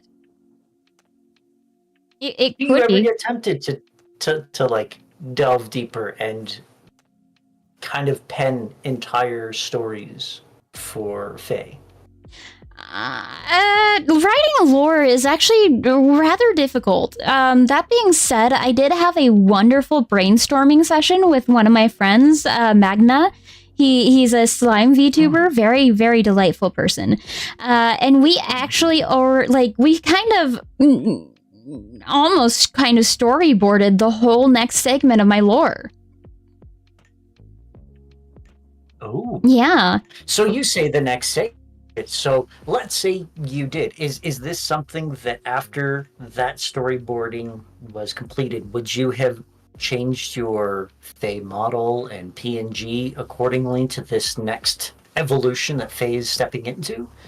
So, what sort of has to do with these? The lore, like with VTubers. Sometimes VTubers, if they really feel like going all out, will have what we call debut lore. And me being the person I am and doing the rabbit hole thing that I do, I for sure went down that very deep rabbit hole. I taught myself how to edit, and I ended up making my lore video. The Born from the Stardust of the Milky Way. So, like, that was with my first outfit, the Leia outfit that you saw me in when we first started the stream today. And then later on, I decided that I wanted to do a whole thing. I did a birthday re-debut, basically.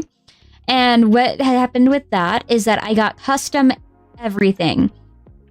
I got this brand logo that you can see up top with my name. This is my branding, my logo. I got stream overlays. I got panels. I got custom stream alerts. The stinger transition that you saw with the flower petals and everything. My starting soon screen and BRB and endings is all custom overlay animated. like I did everything, like up to and including music for those 3 animated scenes. So, like, and part of that was this outfit that I'm currently wearing. This was a brand new outfit for my second lore drop and my birthday re-debut. And basically what happened with that is that there was a new evil coming to my home world, and I had to go back because I felt a disturbance in the force, let's say. And so, like, I had to go through a insane... Oh no, you're a fairy. It's a tremble in the ether. Something like that, yeah. I went through this strenuous, long battle, and my faithfuls used their blessing that I gave them to help me through it. And once I defeated the evil, I ended up making a portal from my home in the Milky Way to the Earth, so I could travel between my homes more easily in case one of them needed help. So this storyboarding that you did with Magna, it's Magna, right? Yeah, Magna. Yeah. And so is this something that you would carry out within, let's say, another year as a celebration, but you wish to change things up, or what were you foreseeing with the use of this third lore drop? So, like, one of 2 things would happen depending on how quickly I can get the art tablet and how quickly I can learn the ropes in regards to creating models. Because there's a lot I want to learn, a lot I want to do. So potentially it could be an anniversary thing. Unlikely, extremely unlikely. I don't think that's happening. Or it could just be a what we would call a 2.0, which would be like a complete new model. Either way, it would be a complete new model, to be fair. But like, but yeah, those would be like the different kind of occasions you could do. I could also technically just wait until another birthday to unveil a new outfit, but I don't want to because that would be far too damn long if I already know how to do the thing. And I get way too excited. May I ask the inappropriate question of when you did have your birthday re-debut, how much did that cost you?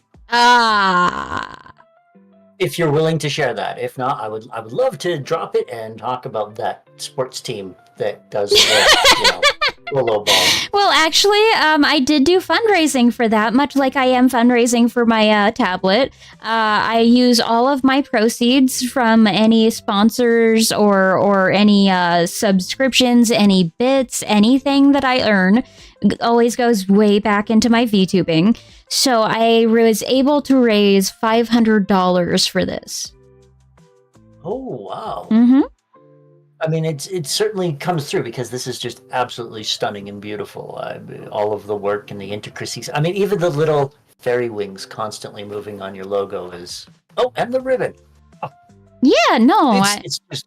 I found really good people. I found really good people for the work that I got commissioned, and they were actually unexpectedly cheap for what I got. And, like, with the logo specifically, I was very happily, pleasantly surprised because for the price I paid, I not only got the animated logo, I got an unanimated logo. I got both of them with a background and both of them transparent. I got the background itself. I got the font that they used for it. I also got a PSD, I think it's called, where each and every single element and layer of the piece is laid out via GIMP, which is an art program. So God forbid it needed or I wanted to change the color of it in a static form.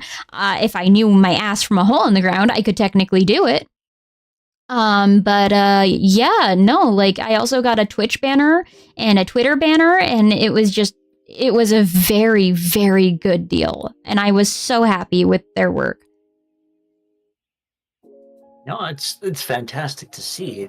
And again, it's not surprising there of what it comes through. Mm-hmm. Oh, now, brain's moving slowly but surely. Next question.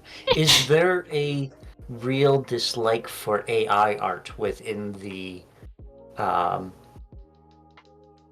a VTuber world now? Because I could imagine that would be a very sort of, you know, horrifying division, because artists who do your work do need to be paid, and I'm kind of not happy with AI art myself, and Mm-hmm. certainly would never use it. But is it something that's becoming prevalent, and you're seeing like an influx of these sort of things, or not so much? Okay, so like this is actually a whole thing. It's a whole thing. What the deal with that is that basically nobody in the VTubing space is accepting of AI art. None of them. Not a single goddamn one of them. I think you would be Oh, that's very wonderful. yeah, no, like it's pretty much unanimous that like nobody wants to have a hand in any of this shape or form at all. Period. And like it's very understandable, to be fair. Like a lot of people make a lot of time and investment into this community, and some of them do try and make a living off of this with their commissions. I understand it completely. You would rather give a person the money than you would to get subpar quality AR art, and it's very understandable. That's why any artist that uses AI is heavily, well, I hate to use the word, but canceled, more or less. But like, going off of that though, the problem with this is that it's becoming exceedingly difficult to tell the difference between AI and actual people art. Like, it's very, very difficult because the AI bot is becoming increasingly sophisticated. Mm-hmm. Mm-hmm. No, I was just genuinely thinking of, you know, how funny it would be to me to have a VTuber model with like 12 fingers on one hand. To pay an artist to do that? Yeah. What's the commission today? Can you make something look as deformed in AI as possible? Oh, I don't know about that, but I could probably help you out with a Fearoid model. I wouldn't mind. I couldn't do multiple. I couldn't do 12 fingers on one hand. That's not something I'm skilled enough to do. That's a little out of my wheelhouse. But no, I could make it cursed as fuck. Yeah, cursed. That's where we're going. Okay, well, if you want cursed, to be very Lovecraftian and horrifying. I could try. I'm not opposed to trying. There is a niche for that. I mean, if you're trying to be a horror streamer or something, I don't know, like.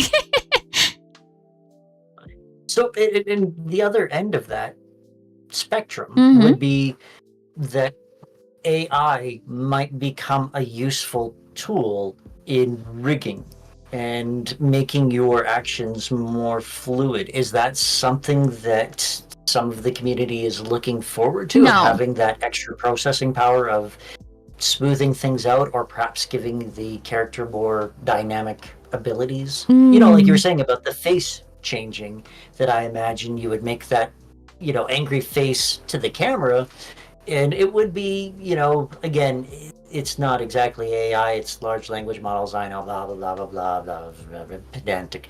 But the point is that is that something that you might be looking forward to, of having more computing power to have that understand what you want your model on screen to do? Or is it again something, oh no, we want to keep that as far away as possible and let real human beings rig?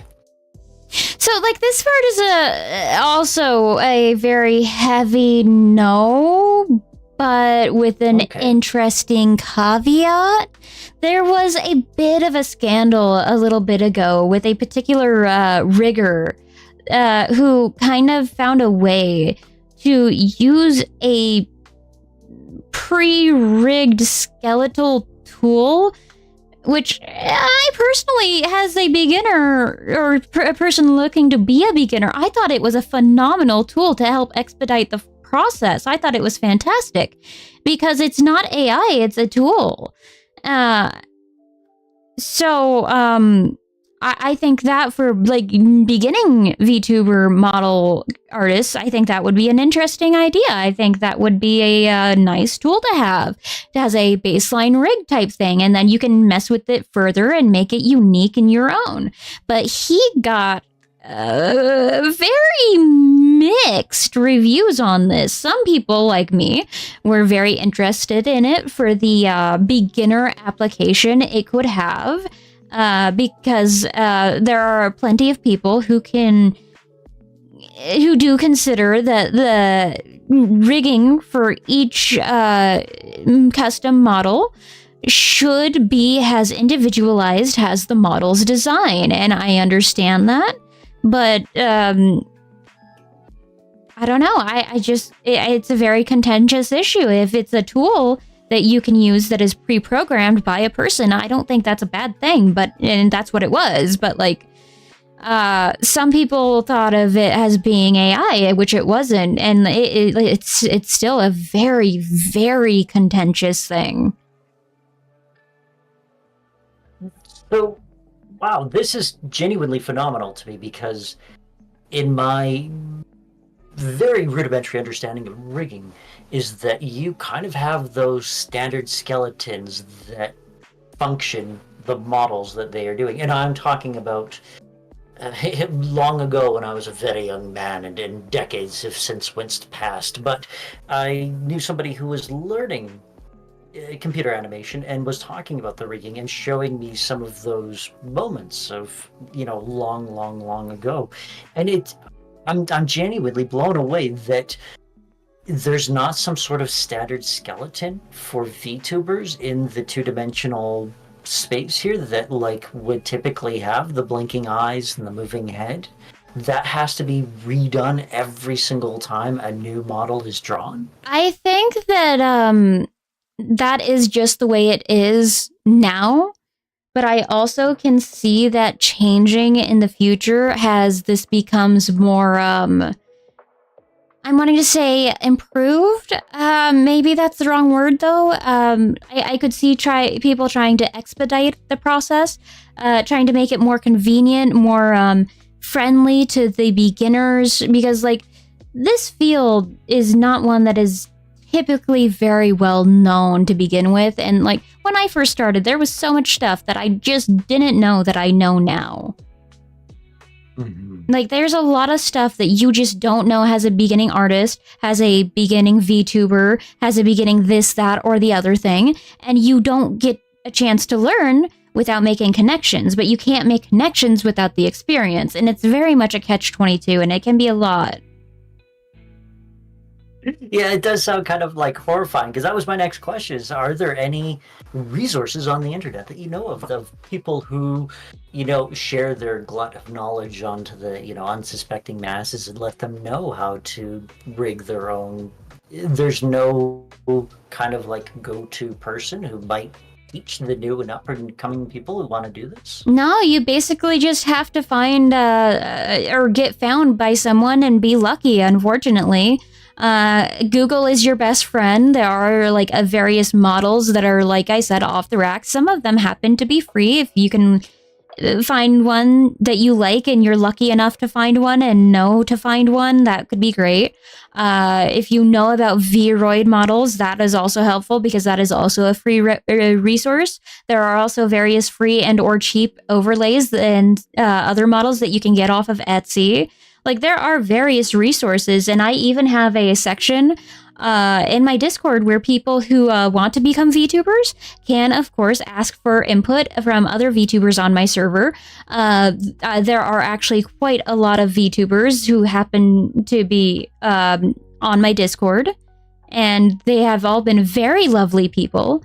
I'm sure that they would be happy to help if they too have the resources. I have various instructional videos on YouTube that I can send people. We just try and be very warm and open and welcoming to anybody who's interested in starting streaming. Are there a lot of VTubers out there who don't have your drive for art and creating, like they know the VTuber they desire to be, but don't have any sort of, artistic talent, nor want to develop that artistic talent for VTubing, and prefer to pay for everything for themselves when they're doing their, VTuberification there. Is there any folks like that, or do you find the vast majority all have an interest in how the sausage is made? So that's a bit of a tricky question. I have always been creatively driven. I already had an image of what I wanted my character to look like for years before I even knew VTubing was a thing through self-insert OCs. I will say that it is very helpful if you can have a reference page done to your specifications.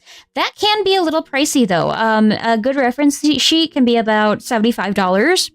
But it would show every aspect of your model. It could be the front, back, sides, expressions, accessories as well. This part of me wishes I had done that with my original model outfit. But I didn't. I just went to the artist and I described what I want using pictures, which is actually relatively helpful. Lots and lots of pictures. Oh my god, lots of pictures. Because like Wait, a lot. Did they need those pictures, or were you having a moment of like, I want them all 7,000? Little bit of column A, little bit of column B is the thing. Sorry, stutter. So I think the good way to put this is that a lot of VTuber artists happen to be foreign. There is frequently a language barrier there. So pictures tend to help with that language barrier. So I got to this model by using various pictures for inspiration for my model daddy to put together, and we actually fairly quickly landed on this design.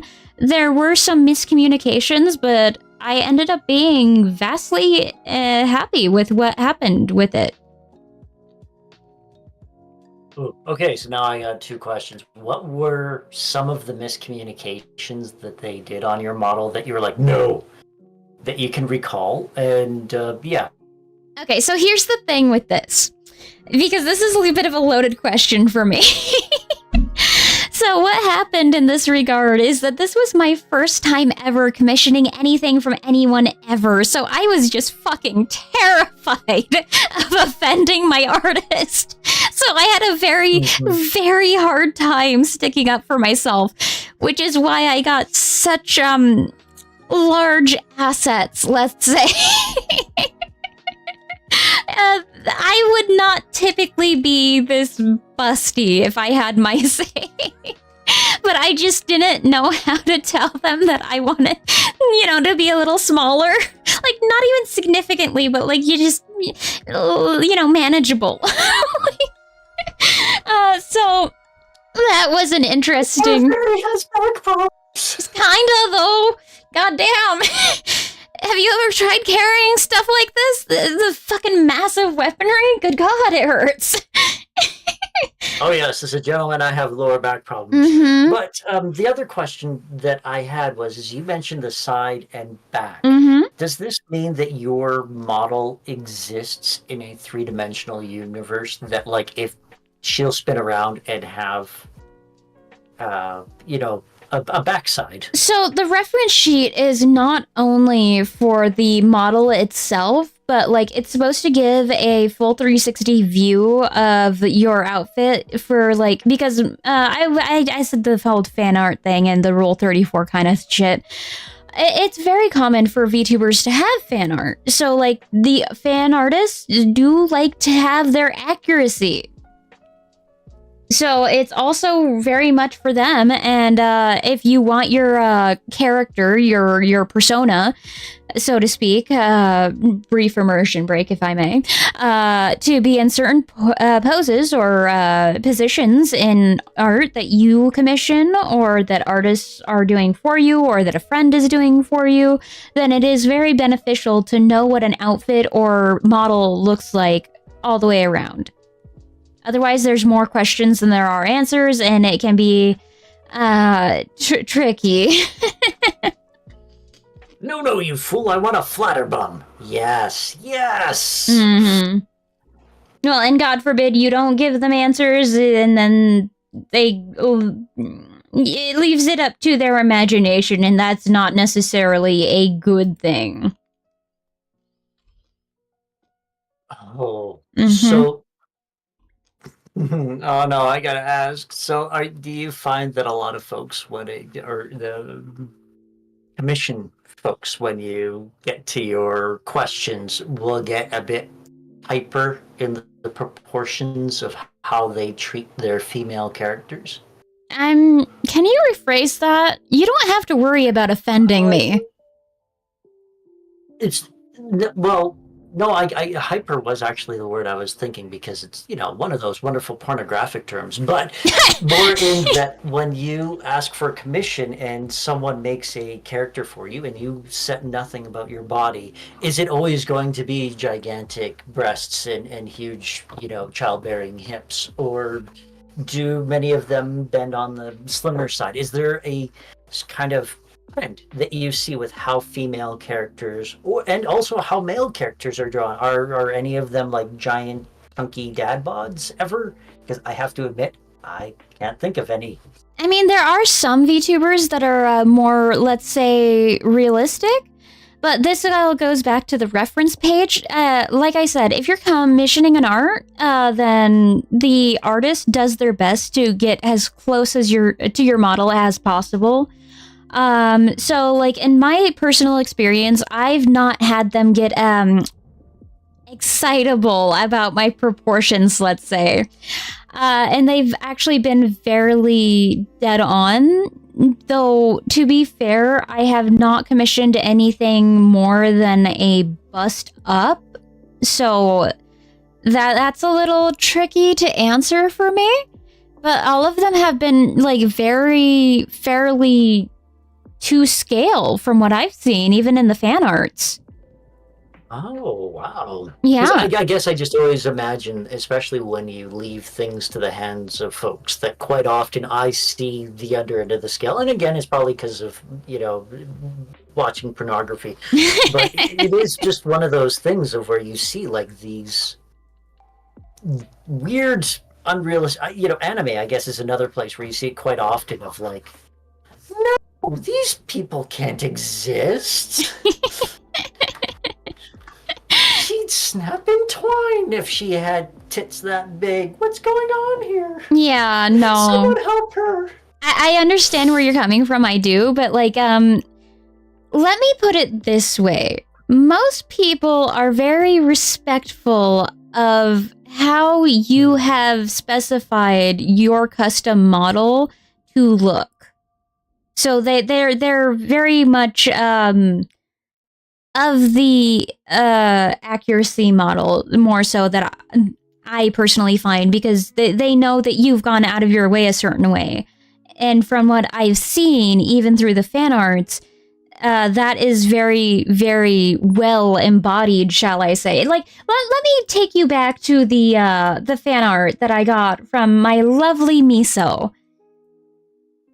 because I think this is a fantastic example of what I'm talking about. So this fan art right here.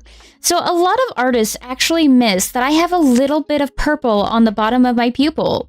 Miso knows this, and they were very, very accurate with that. And then with my dark form, they know that I also have a purely green eye with a purple lining around my iris. And they were around the pupil, I mean. And they were very, very on it with that level of detail. So, like, it's an ombre eye with the purple, with my normal light form, and then just the pure with the ring. And, like, that is the level of accuracy that I have come to know among my fan art people. Like, even this right here, this lace, they zoomed in so fucking close on my reference sheet that they even got the lace on my dress. Like, wow. How wild is that? Extremely so. I guess it's not so much the fan art, but the references, because like you Right. were alluding to, you have slightly bigger breasts than you Would have wanted, liked. yeah.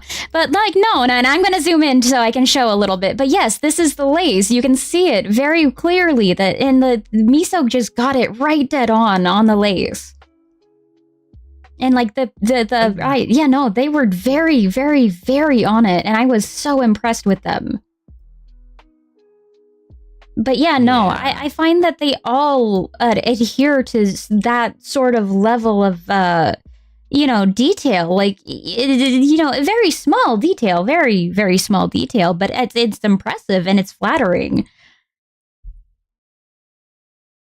So, okay, I'm going to lose this question if I don't ask Okay. it. I was also mentioning your backside before as well. In this particular, oh, I'm sorry. Yes, you have a very lovely bum. I'd like to see it again. But the question actually comes to is that can this character model right here, she can spin around, right, when you press a button? No. Oh, okay. No. There are some people who will pay for that feature. Like, if you turn to the side a little far, then you will technically see a back of the model. The only VTuber that I can think of right off the bat that actually does this is, I believe Sun Kenji, who is just known as Kenji. He's a very funny VTuber. He's an indie VTuber, if I remember correctly. But he has a less flattering VTube model, let's say, that is purposefully done less flattering. He calls it Sir Kanglestick, if I'm not mistaken. I'm a fan. And when he turns just right, like, you can see the back of this model's head. And it's so funny. But yeah, no, it's possible, but I don't have that. Would you ever want such a feature for your Fae model? I think it's an interesting feature, but I personally don't see the point of it. Yeah, I can't say I've ever turned around from my camera. Well, no, actually, I have a couple times, but I mean, to be fair, like with Kenji, he does some reaction content, which what that means is that he will watch videos on YouTube, and this is fair use because he's commenting during it. It's considered commentary, which is fair use, and he will turn his model around to make it look like he's watching it with his followers, and that's rather charming, and it does add to the level of immersion, I will say. Yeah, that genuinely sounds almost like a Mystery Science Theater 3000 sort of deal of I don't know if you're aware of the show or the like. Oh, the whole preface is that these three people were caught in outer space and they're forced to watch terrible movies by an evil scientist, and it's just so they could like watch bad movies and then make fun of those movies. But whenever they're showing the movies, there's three little shadows in the bottom right hand corner, and you can see them moving around and talking and reacting to what's going on. It's just a riff tracks thing of them making fun of it. I think there's a recent season on Netflix, and they got YouTube stuff and Tubi as well. But it's very funny. And they're typically making fun of it, but it's the back of their heads that you're catching in those. And also, now the further question that I had is you get your tablet. You managed to make a whole new Fae for yourself. Would you change her drastically from where she's looking now? Again, would you shrink her breasts down to what you felt was the thing that you wanted for when you would reintroduce her, or is that something that's now a part of the model and you will never change? I might cleverly use the excuse of having underwire to make them look more manageable. As girls in our clothing, underwire can be very, very helpful. But yes, there is, it's a secret, but there is going to be a rather interesting and rather drastic change. So, I don't think I've told you this though, but like, because I have rainbow hair lights, I plan on eventually incorporating all of my colors into either outfits or forms until I am done with that. And then I can make other outfits. But with this final outfit, that will be accomplished, or like this final form, and then I'll have to find different / new inspiration. But I will DM you right now what my plans for that are, because I am actually terribly, terribly excited. And I have no self-control when it comes to other content creators. So you're fair game to tell in my book. I will manage to keep your secret, maybe. Well, I hope so. So you get a little bit of a sneak peek.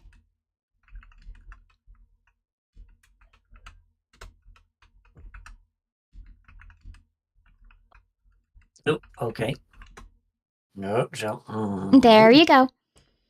So that is what is in my mind for my next iteration.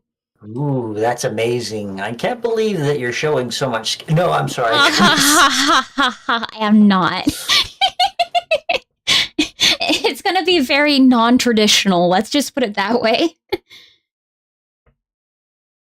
And yeah, so when you say you're going to use a more rainbow-based color palette for her dress, is the rainbow going to move, kind of like oh no Regio from Kill la Kill? You misunderstood a little bit. So my hair has the rainbow hair highlights. So like this outfit right here has like the blue and the purple, and then the dark form has like the green and the purple. So like that's part of the spectrum of the colors in my hair. So let's just say maybe pinks or purples or gold, because there's gold around my face.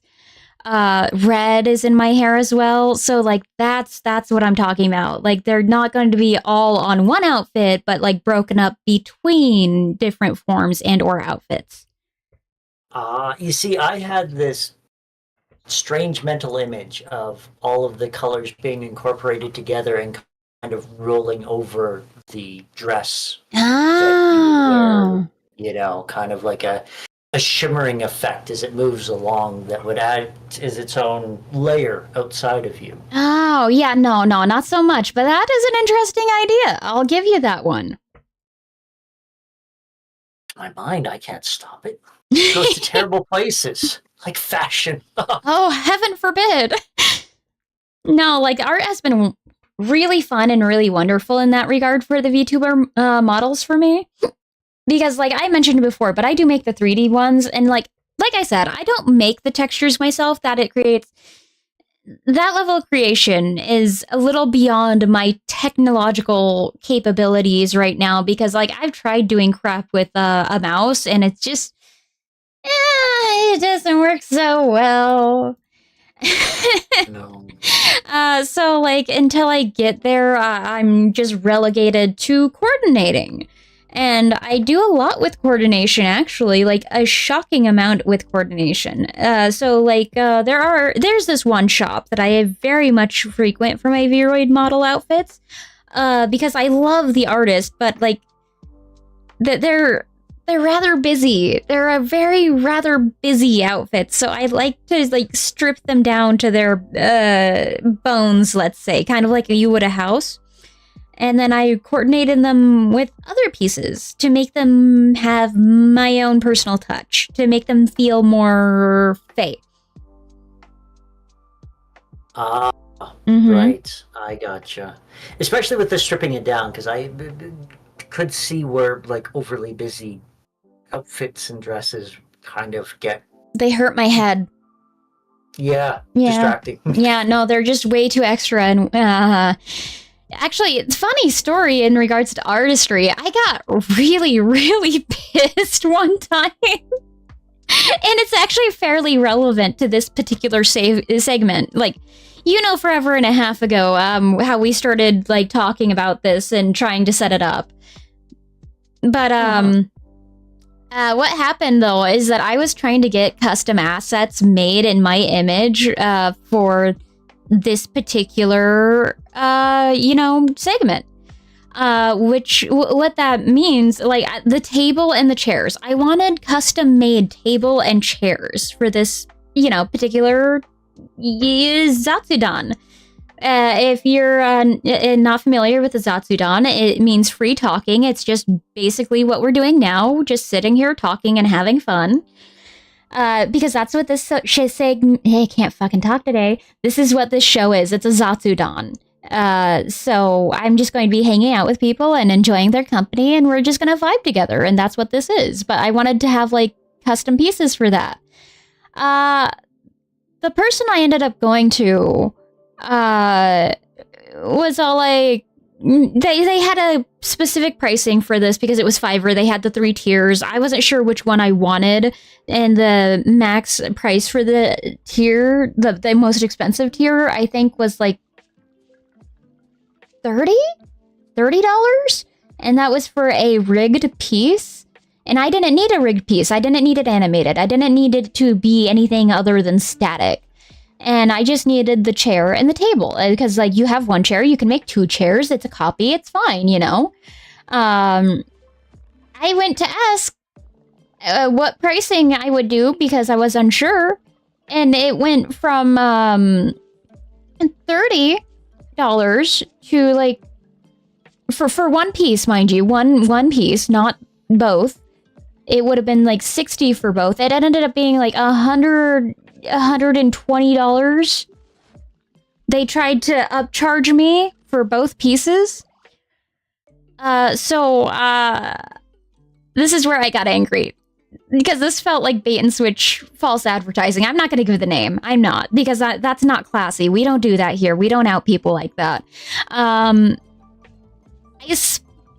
of spite, went and created my own. I spitefully created my own assets by cannibalizing various parts of not only my model's PNG, but my logo's PNG too, like the transparent bits, and I overlaid them together, and I created this table and these chairs. Oh, okay. Mm-hmm. The moment you said they were rigging something, I genuinely had a real like, what are they thinking of rigging within this setup? Because I'm with you. To me, this is a static picture. Mm-hmm. It doesn't need to be rigged. So they basically were upcharging me for doing less services. But like, what in their mind was it rigging? Mm-hmm. Like, are we picking up the coffee cups, or? It could have been, I feel like that would have been animation, not rigging. The 2 are fundamentally different, though I couldn't personally tell you how. But let me go ahead and pull up the image source, and I can give you a full idea of what I completely did. So with this table and chair, I'm just going to show you the chair only, because that's what I'm doing. If you look closely at the back of the chair and at the top of the table, you can actually see that like I made them out of my transparent wings. If you look real closely, you can see a little bit of the circuitry and the veining. Oh, okay. Mm-hmm. And then the wings themselves come from the logo behind it. You can see that. And so do the flowers and everything else. But I also technically cannibalized the chair itself. It was a free creditless PNG that was transparent. So what I did is I changed the color of the cushion, and I also elongated the back of it and removed some extra pieces. It was covered in like grapes or something. So that's what I ended up doing for this particular piece. Oh, was it like every hyacinth was a grape originally? Huh? Oh, you mean the hydrangea? hydrangea, I'm sorry. No, you're fine. You're fine. I tried. I don't flower. But yeah, more or less. I actually have the original image somewhere. Let me go ahead and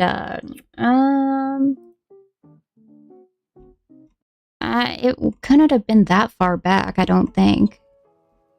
I'll know it once I see it. That's for damn sure. It was recent little aggravation.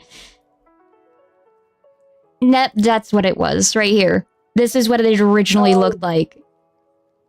Aha, yes. Mm-hmm. So it does look vastly and significantly different. Uh-huh. And then I believe... Definitely the coloring, too, helps it a lot. Mm-hmm. And then this is the Makes it table. yours.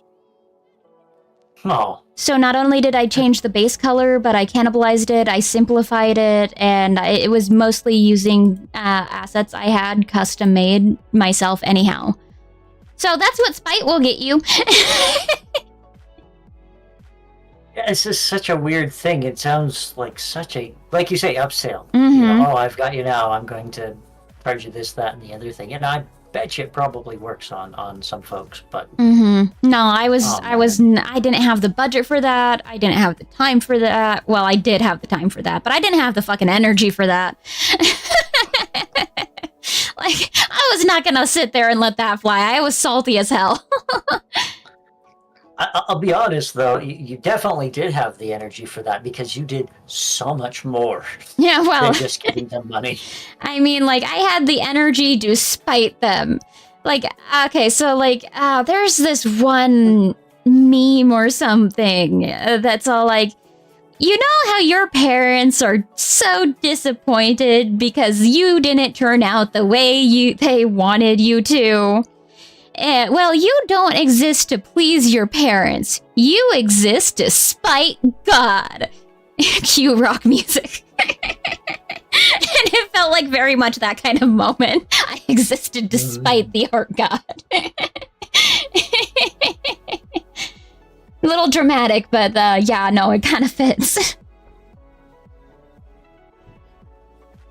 And the pastry on the center stand here, was that something that you all scooped up from sources, or? I'm wanting to say that was from a creator by the name of Eriru. They custom made the asset. There are various PNGs that you can get from various websites like Etsy and Booth. I highly recommend Booth personally because they actually have a lot of free assets. Some people even share free assets via Twitter as well. As long as you credit them. I also got my, well, she made them foxtails, but I call them cattails for my cat fae form. Oh. Yeah! So these cute little tails are also by the same artist. Though I could be wrong. I could be wrong about that, actually. Don't quote me on that one. It might be different artists. I really don't remember. I am not firing on all circuits right now. Which is funny because my outfit is made out of them. So, No, I definitely feel that one deep in the soul. Mm-hmm. But you just had ears. Yeah. How do ears work? Oh! Because I noticed that they were animated within their, not maybe rigged or animated, I'm not sure which, but they were dipping upon their own as you were talking while sitting there stiffly. So it was one of those, how do they work? So these are called rigged assets, and this particular set of ears actually comes with VTube Studio, which is the tracking program. For the live 2D models specifically. So these assets, these ears, not the tails, but just the ears, are in fact rigged to my movements. So all you have to do is you have to put them on a specific part of your model. They will become anchored. You have to be careful about where you anchor your stuff, but these will move with my hair. Wow. Well, it's not only do they move with your hair, but also when you're sitting still, they kind of shift upon their own. Yeah, they twitch a They little. don't seem like absolutely stiff, and it's just genuinely fascinating. If it was a video game, I would consider that like a animation cycle that they're going through. Yeah, the difference And between animation and rigging is that rigging is set up to move with you, and animation is much like my wings, they just pop off on their own. So that is the key difference between the two. So can things be animated and rigged to a character at the same time? Like a tail that swishes upon its own and moves with the model. Give me a hot second. It may or may not be the case where, how do I do this? There we go. Let's see. I think my wings on this one might be a little, physics. I can't tell. It's too hard. Okay. Yes is the short story. Short answer, yes, they can, but like it's a little more difficult to get a read on those visually. Yeah. Yeah. No, it's genuinely fascinating. I didn't think it would be so intricate and so delineated between various accoutrements of things that go on.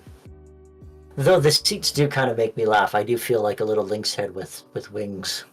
Well, it might have worked a little better if we had actually been able to figure out the whole video issue. But like that's something I can experiment with people, even maybe you, if we have another day in the fairy's garden. We can figure out the thing and hopefully get it to work again, or at all, I should say. We probably should have tested it out before today, if I'm being perfectly honest. But, live and learn. I was kind of thinking that too. Yep. Shoulda, coulda, woulda, next time. Yes. So, with this particular segment in your new arsenal of what you have, what are other topics or guests or things that you're going to be doing, is because I know when you and I talked, it was a very much kind of about VTubing and a bit more of a focused conversation. But are you going to have the similar conversations, or are you just to bring people on to interview them or shoot the shit? What's your plans for this? So as I said, Zatsudon is definitely seen as a free talk thing. With us, it ended up being a more interview-like than I had originally thought it would be, which is fine. It's neither here nor there, honestly, but it's generally can include question and answer type thing, which is very common. But normally it's just, hanging out and speaking comfortably and freely. So I do plan on having many, many, many more episodes in this in the future, regardless of whoever the streamer is, whatever streams they do. It's neither here nor there. The most important thing to me is that we can vibe well together, like then there's no long awkward pauses and we don't have to worry about pulling topics out of our asses which have no rhyme or reasons, that we are just cool and can chill and hang out and it'll be fine, it's very much just that. And so, like, it was nice having you as my first guest because you are not familiar with the VTubing sphere at all. And I know that a lot of VTubers also are not fully in depth within the, or immersed within the culture itself, since it's very much a Japanese-based, I'm not wanting to say topic, that feels wrong. Category also feels wrong. Subject, perhaps, because a lot of the lingo is in Japanese. I mean, like, yabai, which means dangerous or risky, is a frequent term used among VTubers who are Japanese. I just thought it would be very interesting to bring somebody on who didn't have the knowledge and could maybe give us different perspective on it. And maybe even it could be... I hope I did that. Oh, it's been very entertaining. I'm just glad I've been able to answer everything, hopefully mostly satisfactorily, I should say. But yeah, no, when I got immersed into this particular culture, I was very, very thorough, I think, is the good word for it. So I don't mind passing on that knowledge to people who are curious. Yeah, and it's one of those things of sometimes it always feels like quite the shame of when something is impenetrable and there's not a lot of easy accessible information, you know, and it is kind of nice to have it all parsed out and easier to understand and kind of have you break it down for like little itty bitty chunks for me because, you know, my brain's small and smooth.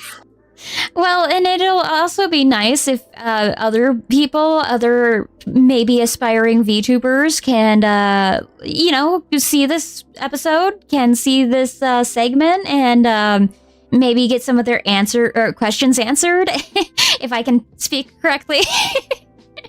And maybe even, you know, reach out through the Discord and, you know, receive more specific answers to their questions, or even just satisfy their curiosity.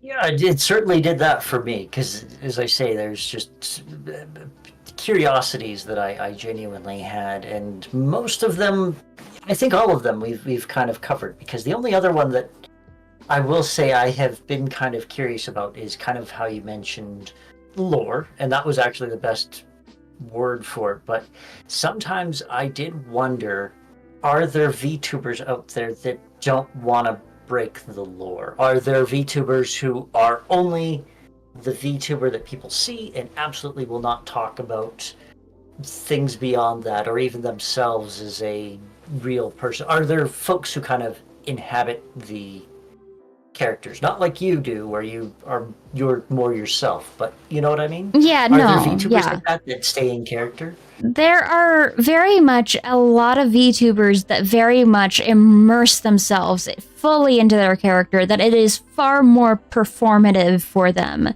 And I would say that probably some ASM artists can follow into this category. Certainly not all of them. It can be a little rough being put into a box like that. But there are some VTubers. Typically, from what I've seen, the ones who vastly fall into this more performative category are those that provide an either girlfriend or boyfriend experience.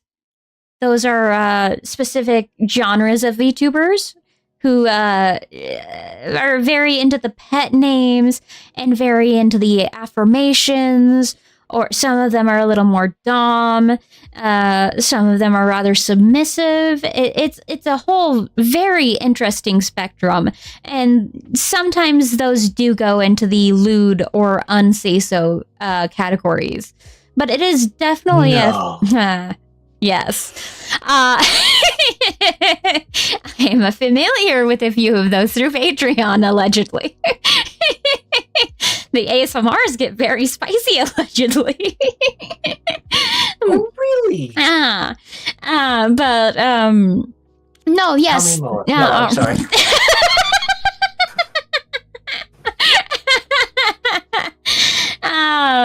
But please, in graphic detail if you can. No. But like it very much is a thing for certain people to make a character out of it and to be more performative. It is not uncommon, but that is what I have seen of those specific ones. However, there is the random offhand one. And I don't know if you're familiar with this term, but they are very chunibyo. Otherwise known as just Chuni. So No. I think that a good Americanized term for this might potentially be edgelord types. Like, the demon lord has given me power through my left eye. You will bow before me. So, that kind of. Yeah, no, I grok what you're throwing down there, and definitely can think of like a dozen characters within anime that would definitely fall into that, especially in, more of the Isekai shows. But what are they doing? Are they like being this character imbued with incredible power from the gods for like an entire stream of a game, or are they doing ASMR? What exactly are these Okay, so people? this is a bit of a spectrum in and of itself, to be perfectly honest. Some people do play this as a character, like every time they are on stream. And for some people, there is one person, one VTuber specifically, that's popping into my mind so bloody hard right now, that are just like this. Like online, offline, this is just the way this guy's brain works.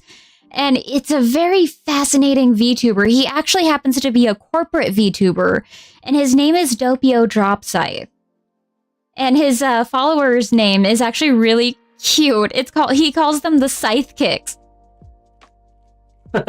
It's so freaking precious. But like, this guy is the biggest golden retriever energy man you will ever have the pleasure of witnessing. He is just so goddamn cute. But he is very much chuny. Like, hardcore heavily, and you would think, there's no way in hell that guy is like that in IRL, right? But no, all of his coworkers swear up and down to God that this guy is just like this. And I can't even fucking imagine. Like, it would be a wild trip to be in this guy's head.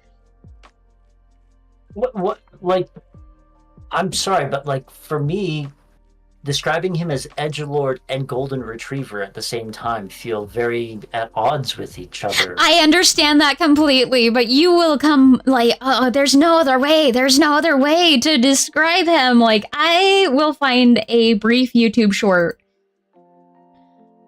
So, let me, because like, this guy is just freaking wild. Like, in the most unhinged. How am I not following him? Holy crap! You fool! Okay, I think. Let's see if this one is. Nope.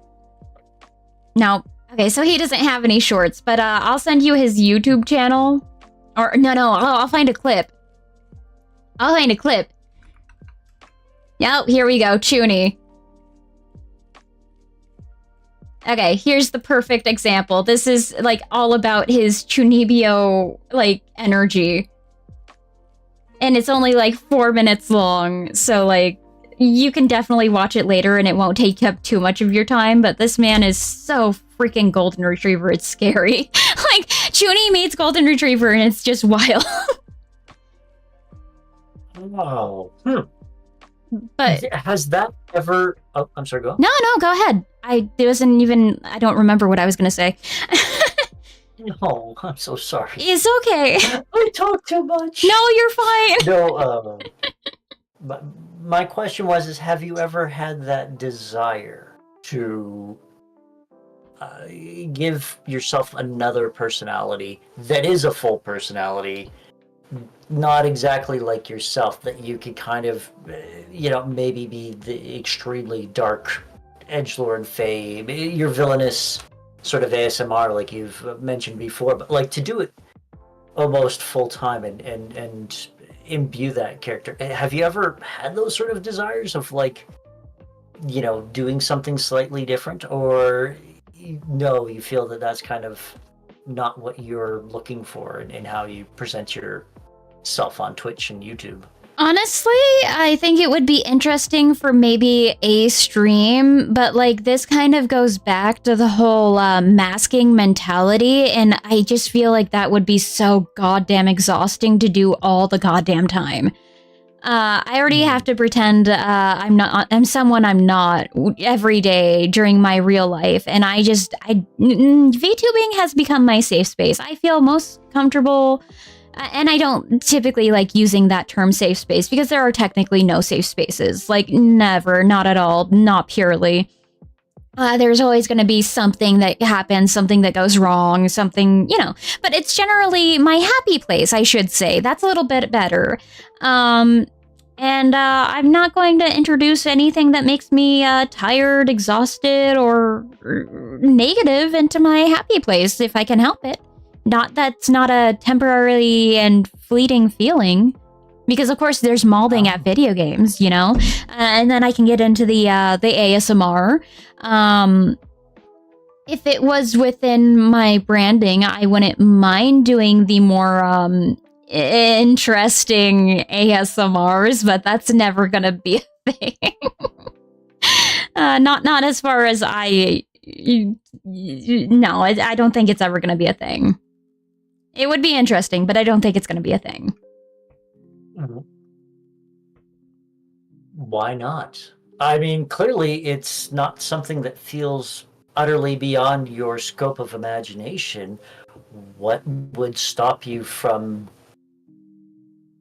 where would that be? OnlyFans or No, Patreon? Patreon. So what's stopping me from doing that is the level of parasocial that would invite into my life. Right. Like, I don't know how familiar you are with the term. I think we went through this when I was streaming once, and you and Sunganif were breaking it down very hardcore of for those listening, the parasocial phenomenon is when people who don't know a celebrity or a VTuber falls in love with them or has what they think is a romantic relationship or even a more close relationship than what actually is happening. And it can get very stalkery and creepy as time progresses.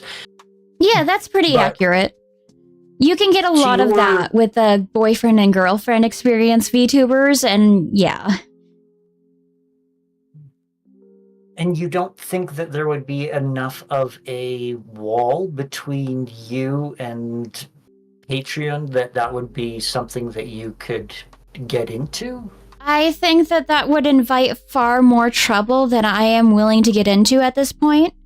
And I don't want to risk that creating a negative experience in my VTubing. I don't want to call it a career because I don't feel like it's a career. I technically do make money from this by technicality, but it's not anything much or significant, but like... I completely and utterly understand in every way, shape, and form. Right. But there's just like...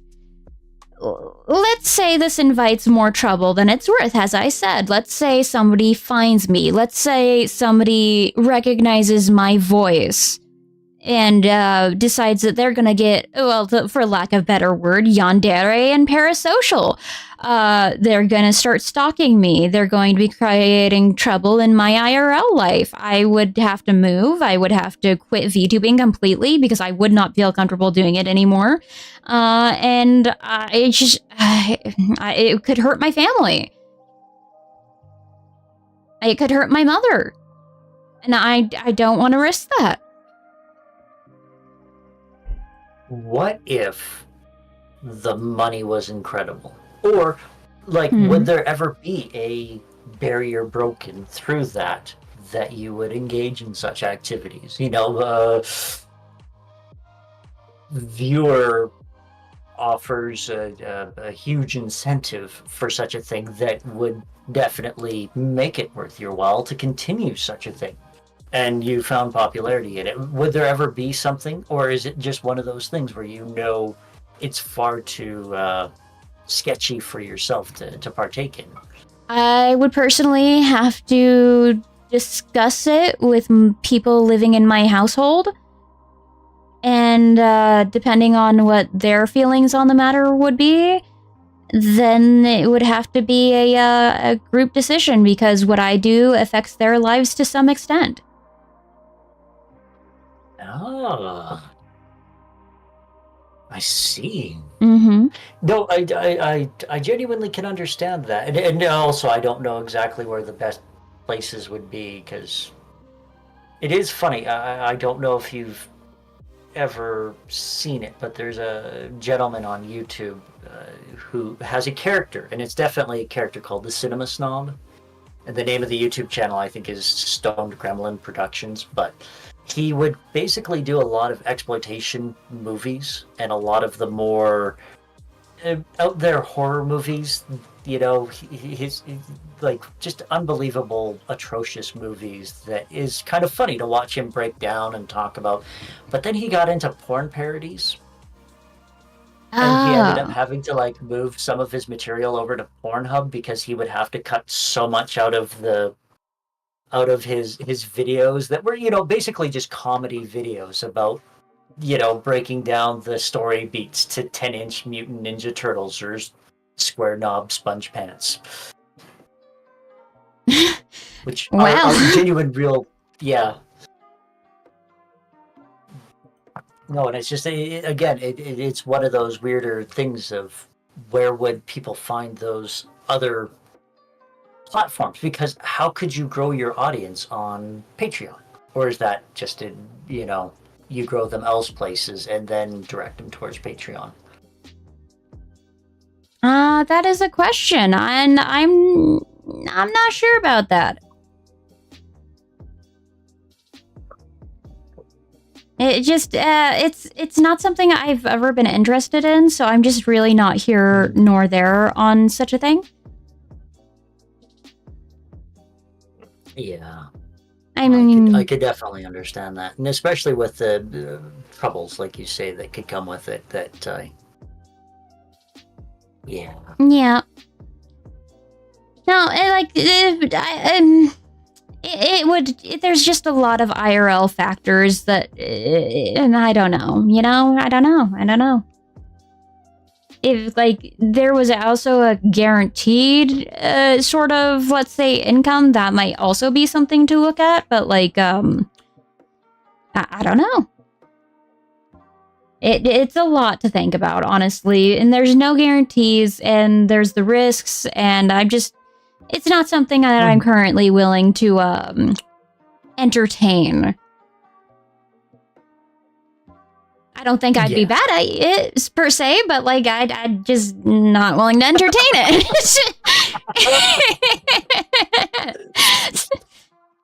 No, you see Lynx, you stupid idiot. I don't do it because I'd be too good at it. No, maybe I would be. Problem. I don't want to drive people out of house and home. Goddamn.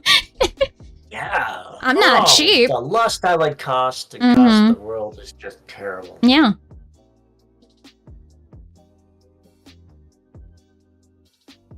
But yeah. No, it's I suppose it was just when you partially mentioned it while talking about your other ASMR work. It was something that surprised me that you would have thought about. No. Like, I mean, like, I feel like everybody who has looked into ASMR has looked into, like, most parts of ASMR. So, like, that sort of stuff does crop up on the odd occasion. And it is interesting. I could see there being a little bit of sussiness to certain ASMR scripts, and it's not necessarily about the ASMR itself, it's more about the scripts with the VTubers. Like, there is ASMR, and then there are ASMR script reading. So it is fundamentally different, because, like, ASMR singularly is typically seen as like noises and sound effects and whispering, and I know neither of us are into that. But then there is the ASMR script reading, and that is more heavily leaning in towards acting. And so, like, there are moments with that can be rather sus, but not lewd. And like, even then, there are so many YouTube videos these days that are getting struck down for being inappropriate because of certain sound noises that are not lewd, but like they're not. It's like kissing and licking. Like, videos are getting like deleted and demonetized and struck down because of these sound effects. And I don't know. It can be a very tricky balance, especially with YouTube is allegedly cracking down on VTubers recently, and like almost in an allegedly discriminatory manner. Oh. Mm-hmm. So if this is one of those algorithm is picking up licking noises and demonetizing them automatically, or I'm not sure, if I'm being perfectly honest, how it works, but unfortunately, with how YouTube's report system allegedly works, anybody can copyright strike or report any video for any reason, and it'll count across potentially your whole account, and you get the whole 3 strikes, you're out bullshit, and it can be very rough. oh, Mm-hmm. yeah, it's surprising, and it's always that case of like you never quite know what they're looking for Or what the rules are. what's going to be the problem. Yeah, because I remember when Twitch was going through their change there, and how they were allowing like some nudity but not, and then immediately reverted that like 3 days later because Because VTubers were taking advantage of that. Yeah. Yeah, I remember that. That was a whole controversy. That was all over Twitter. Yeah, because some people decided to take full-on advantage of that. Ooh, gosh. And then that kind of led to VTubers getting cracked down on a little bit because, like, some bad apples went fully nude. Because there are models that can do that. Mine is not one of them, but there are models that can do that. There are people who do that content and post it on other sites. But, like... Oh, okay. Yeah, I was about to ask. We all got a little fucked over because of that, I think. Because, like, they ended up institutionalizing some very interesting rules specifically for VTubers, which were kind of bullshit. You couldn't have any... well, I think... I don't remember, but at one point, and I think this was reversed, but you couldn't have any side boob or under boob showing, which is sometimes a thing with the more risque models. Like not lewd, but just risque. Some of the outfits can be quite wild. My outfits are actually rather reserved, even with my the size of my assets. My outfits are very reserved. No, I totally can see that, and it was like genuinely. I remember reading them, and just the one that got me, and it's for us plushy types, but how it's okay for men to show nipples, but it's still not allowed for female. No, just treat the men the same. Yeah, it is so weird that it's such a like delineation that they have to make. But oh, you whore, you male whore, put on your goddamn shirt. See, easy, equal playing field, right there. Goddamn gigolo. But it's hot in here. I kind of need.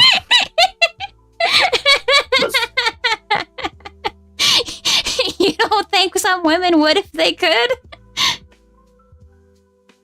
Oh. No, it's no, I genuinely had a moment there when you were mentioning it and thinking like, does that mean that there were VTubers who had naked models ready to go at the drop of a hat? And like, oh no, they're using them in other places. Of course they are. Why did I think that they were doing that for, fun? Okay, actually, there's an interesting answer to that, and the answer is yes and no. Oh, really? Yes. Okay, so like there is a little more intricacy and nuance here than you might originally think. So there are some people, some artists who do full body models, but they just do the body first, like complete unclothed body first. And then they will add the clothing to it. Now, this is done because sometimes people want to buy new outfits, And this makes it easier for the artist to create these new outfits without having to worry about filling in empty pieces of body part or skin or what have you. So, like, there are some artists who will just do right out the gate. This is, mind you, this is typically for the more, I'm wanting to say high-end models. This is a baseline, but it does jack up the price quite a bit. So like they will create the full body model just bare so that they can have the easier time doing different outfits in the future, because VTubers generally only have one outfit typically. If they get really invested, they might buy a new model or a new outfit. Like me, I got rather invested. I like my variety. I like to have fun. Thank you very much. Variety is the spice of life. I love it. Also, another reason why I want to get into the model creation side of this myself, because it would make my addiction cheaper significantly. But most of the time, they just do the skin that is showing, the body parts that are showing, which is what my artist did. So, if you did this yourself and you were making a new Fae model, Mm-hmm. would you do something similar to that, of not a nude model, but like, well, yes, a nude model, but not with the nipples and The genitals detailing. on her? Not with the That detailing. you would be able to just throw the clothing over her and not have to like remove previous pieces of clothing. Would you rather do that yourself as an artist? Yes, For I think it's a yourself? cleaner way to go about it. I think it's more efficient. I think it's just a better option all the way around, and I think this should be the baseline. That is my personal opinion, and it's not going to be here nor there. And it certainly will be a lot more work. Yeah, and I mean, for all of the different outfits that you'd have to make. Well, have to, no. Jenny- Want to, yes. No, have to. It's a have to now. Everything is different. It's no longer a want to. You're doing it yourself. Why not have 10,000 different costume changes? Because it makes you happy. Okay, yes, it makes me happy, but here's the thing. I would want them to be on different models, because the problem with this is that models are actually very heavy on a computer.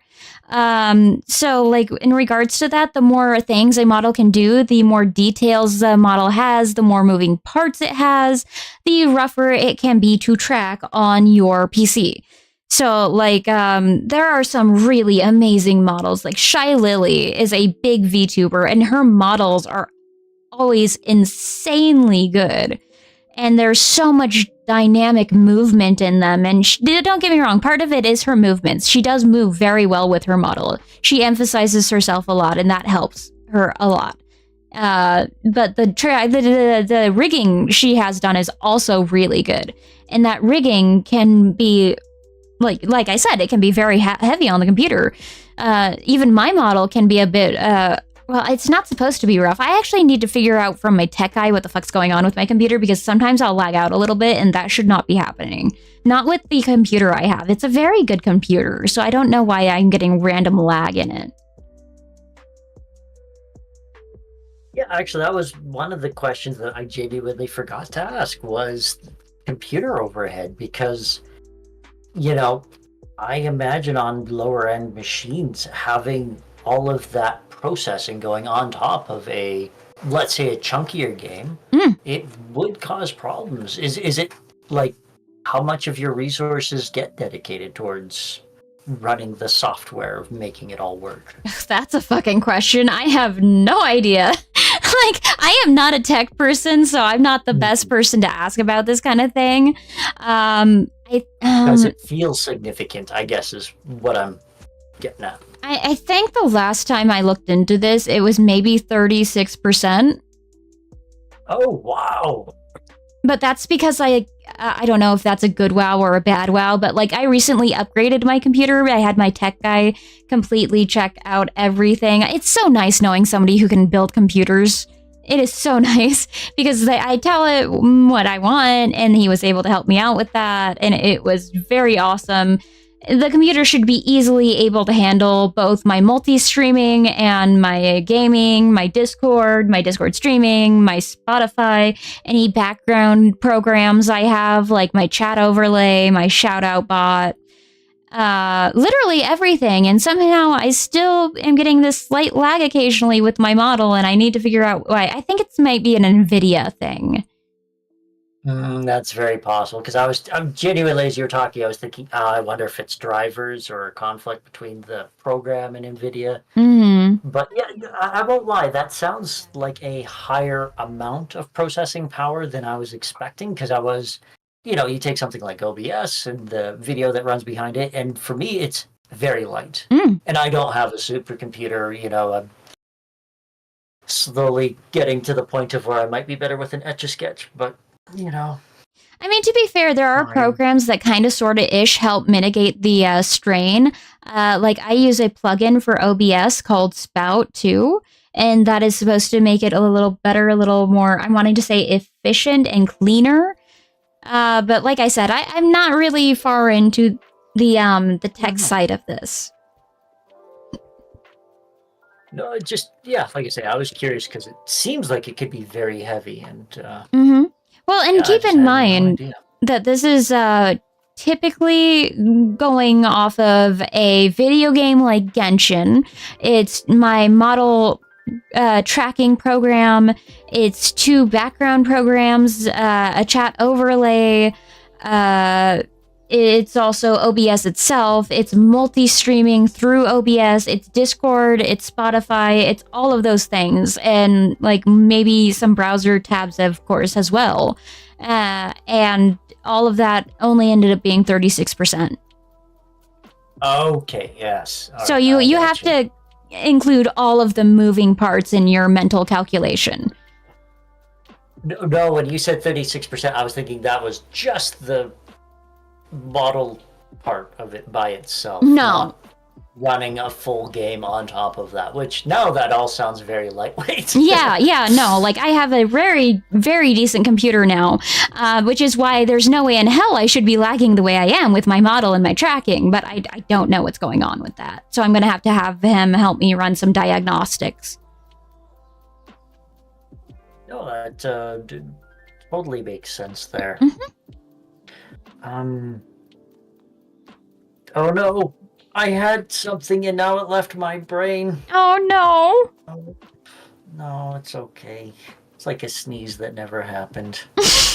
I'll just lament its passing. No, it's I can't tell you how informative it's all been, because I just wasn't expecting quite this much behind it, and how deep it gets into the VTuber world. Yeah, no, I feel that so much, because it can look deceptively simple. There is so much more going on behind the scenes than you would even believe. And that's not even including the various things you could be doing for content creation, for various collaborations, for various ASMR stuff. You can also set up various redeems and such to automatically trigger with the model, though I'm not good at that. Don't ask me about that. No, I don't know. Yeah, but like, no, it's very involved, and like a lot of people just don't realize that. And there are some baby VTubers or aspiring baby VTubers who haven't gotten into any of this yet, that don't know anything or don't know any better. And like, I wish I had known half the crap I do now, and like, it would have been a lot more convenient. Honestly, it would have. And honestly, sometimes this is gonna feel like I'm bragging, but I swear to God, I'm not bragging. I grew so stupidly fast that it didn't really hit me, and I feel like I didn't necessarily have time to learn all I should have when I should have, because I was so overwhelmed. No, I could definitely see that happening, and I'm very happy for you that you've grown such leaps and bounds. What would you tell yourself that was just learning out in your baby Fey form now, the little eggling? What wisdom would you pass on to her that you think would help her the most in starting this? I would have to say that I would have wanted to provide her with all of the free resources that I have found now, to let her know that you will go through a hard patch because of it, but you'll become stronger for it, that ultimately it does become a truly wonderful gift for her, and to just go on and go at it full bore. You don't need to be nervous or afraid, because people are going to love you. And I'm gonna make myself cry a little bit, because it was so scary. It was so scary starting out for me, because I was so terrified to even start streaming, because like my streaming was my VTubing was the first time I streamed, and I used to have massive stage fright, and I was terrified over doing any little thing wrong, and I was terrified that I was just gonna be like alone forever and I wasn't gonna beat anybody, and it was just I questioned every little step I took. So it's just been a really wonderful journey, and it's been wild and crazy and so ridiculously full of character development throughout this whole thing. Like, if you look at me my first month and you look at me now, that it's such a huge departure.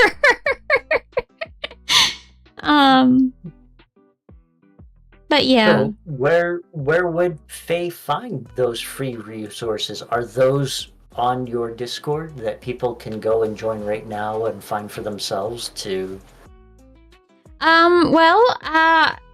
If people ask for resources, I am always more than happy to provide them with it. My Discord does have a section, as stated earlier. Well, people can ask for VTuber help, yep, VTuber help. It's right in the text channels. I should probably start actually, adding resources to that. I've been actually very bad with my poor health in the summer, with the poor air quality. I haven't had the energy for a lot lately, But yeah, no, I will be starting to provide free resources on the VTuber help section, and I've been meaning to be better about that.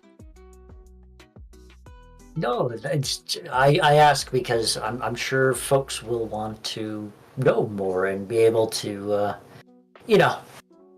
learn from your wisdom, which, as you say, is invaluable, and stuff that you never knew would have happened, like the meeting people. I think one of your comments really resonated me with what changed my streaming quite a bit, and it was basically like seeking to fail. Which, it sounds very defeatist, but it's not. It's the want to be better when you're doing anything, whether it's streaming or playing specific video games, or, I've done quite a few racing games, and trying to shave that 1/10 of a second off, kind of comes up quite often, but making the big swings to take the big misses, I think, something that I didn't have quite as much as I feel I should have. And hearing you kind of say the same of, putting yourself out there to better yourself and meet these people, I think means a lot. Honestly, though, I got rather lucky, I must say. I think something that really helped me is that when I was first starting out in the first couple of months, I actually met a lot of people through doing a tier list, funnily enough. That tier list was actually rather beneficial for networking, and I never regretted it. And it was really a lot of fun. So what I mean by that, so like VTubers will occasionally, oh, excuse me, I need a drink.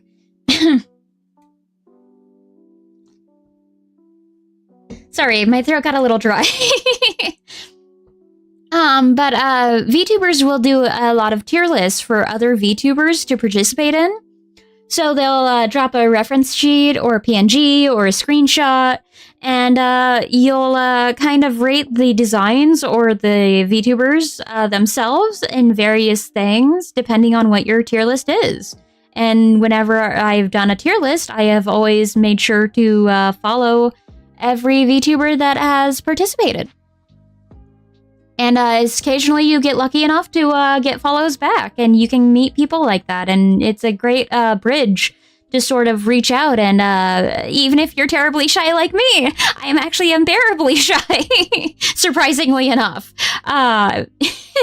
It can be a great opportunity. I don't believe it, but fine, you can lie to me. It's all right. No, I swear to God, I get so scared and so nervous. No. I hear it.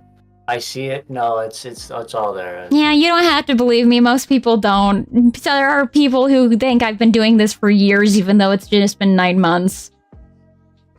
I'm used to not being believed. It's a fairy stigma, god damn it. Well, most fairies are innately evil. I think we've established that. Excuse me! No, we have not! No.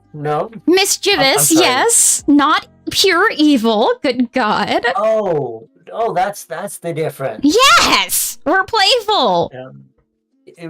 Right. When you're raining your terror from on high, it's for chuckles. I see how it is. And while you're doing those evil ASMRs. No, it's yeah, like I say, it's surprising to learn so much of this. Yeah, no, like, and I think that the hardest part is reaching out, though, especially when you're first beginning, because I don't know how it is for regular streamers. I really don't, because, you know, I've only known the VTuber side of things, so maybe you can fill me in on this front, on your side, your perspective.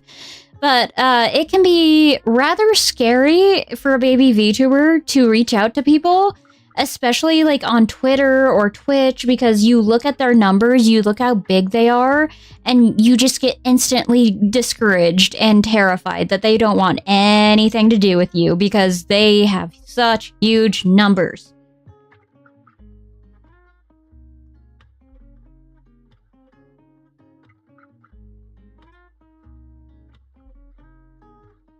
I do. No, the internet dropped. Okay, we're we're gonna be patient for a little minute. No. Lynx is fine. Our daughter Jessie loves playing detective. A clue. But since we discovered she has sensitive skin, we've been playing detective too. We thought Okay, so it might be a few minutes. So, like, if any of you have any questions, let me know. Switch to tide-free and gentle. We're just gonna we're gonna be a minute. It doesn't leave behind irritating residues. Plus, Tide Free and Gentle has no dyes or perfumes, so it's gentle on her skin. Case closed. If it's got to be Yeah, all of a sudden I just see my DMs and it's like, oh no, what happened? Oh, there he goes. There goes the Fugi.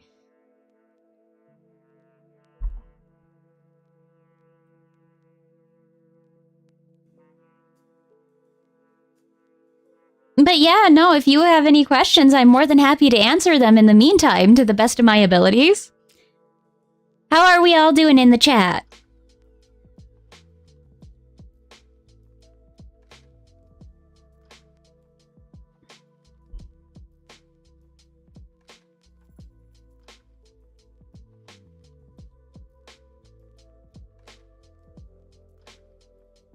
Oh, my.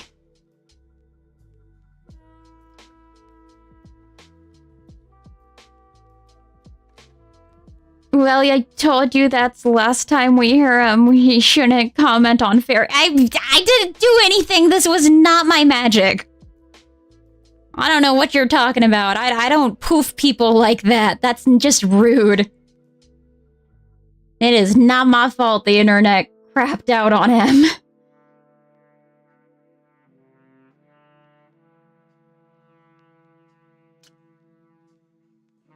No. Fairies don't do typically don't do stuff unprovoked. I wasn't provoked here.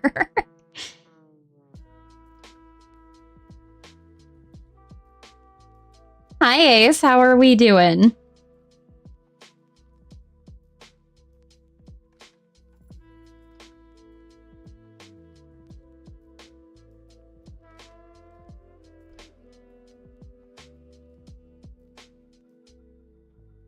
Oh, there we go. There you are.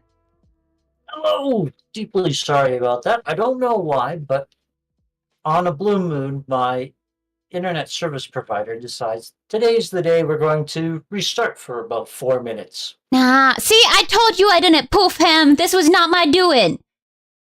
Fairies don't operate like that unprovoked, typically. Welcome back, though. Thank you very much. Mm-hmm. So you were asking me about when I started streaming, and it was just kind of on a whim to see what it would be like, and... Oh, that's not quite what I asked, sweetie. Nope. No, your internet might have cut out before I finished. What I was... Absolutely. You were mid-conversation, then all of a sudden it just, started yelling at me. Mm-hmm. So what I was saying is that it can be very terrifying for a new VTuber to reach out because you see everybody else's numbers and they're so much bigger than you, and that is just in and of itself terrifying. And I was more or less wondering if there was that same kind of fear, that same kind of stigma among flesh tubers. I can't speak for myself because I admittedly did not look much into other people's streams or how they were doing. And there was even a while where I would monitor how I was personally doing, but then I kind of stopped that because I genuinely find that sometimes when viewership might go down, you almost get like a sense of panic. And you might feel that like, oh no, I'm doing something very wrong or it's not going quite right. And it feels like it filters me if I know exactly how many people are watching or what the exact, statistics are. I need to ask this a different way. I meant in regards to reaching out and making connections and maybe even collabing with other people.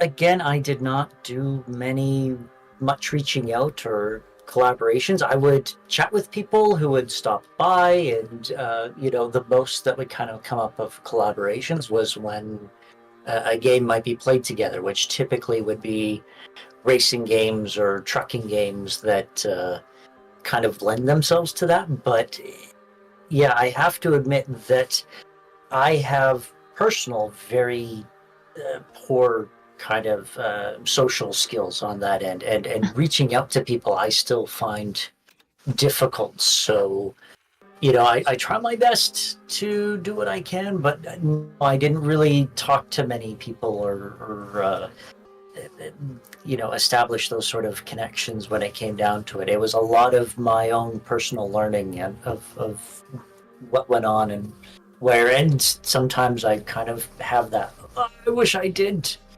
do better at those things, but See, that's actually really interesting to me because I feel like collabing is a fundamental and very, very prevalent thing within the VTuber community.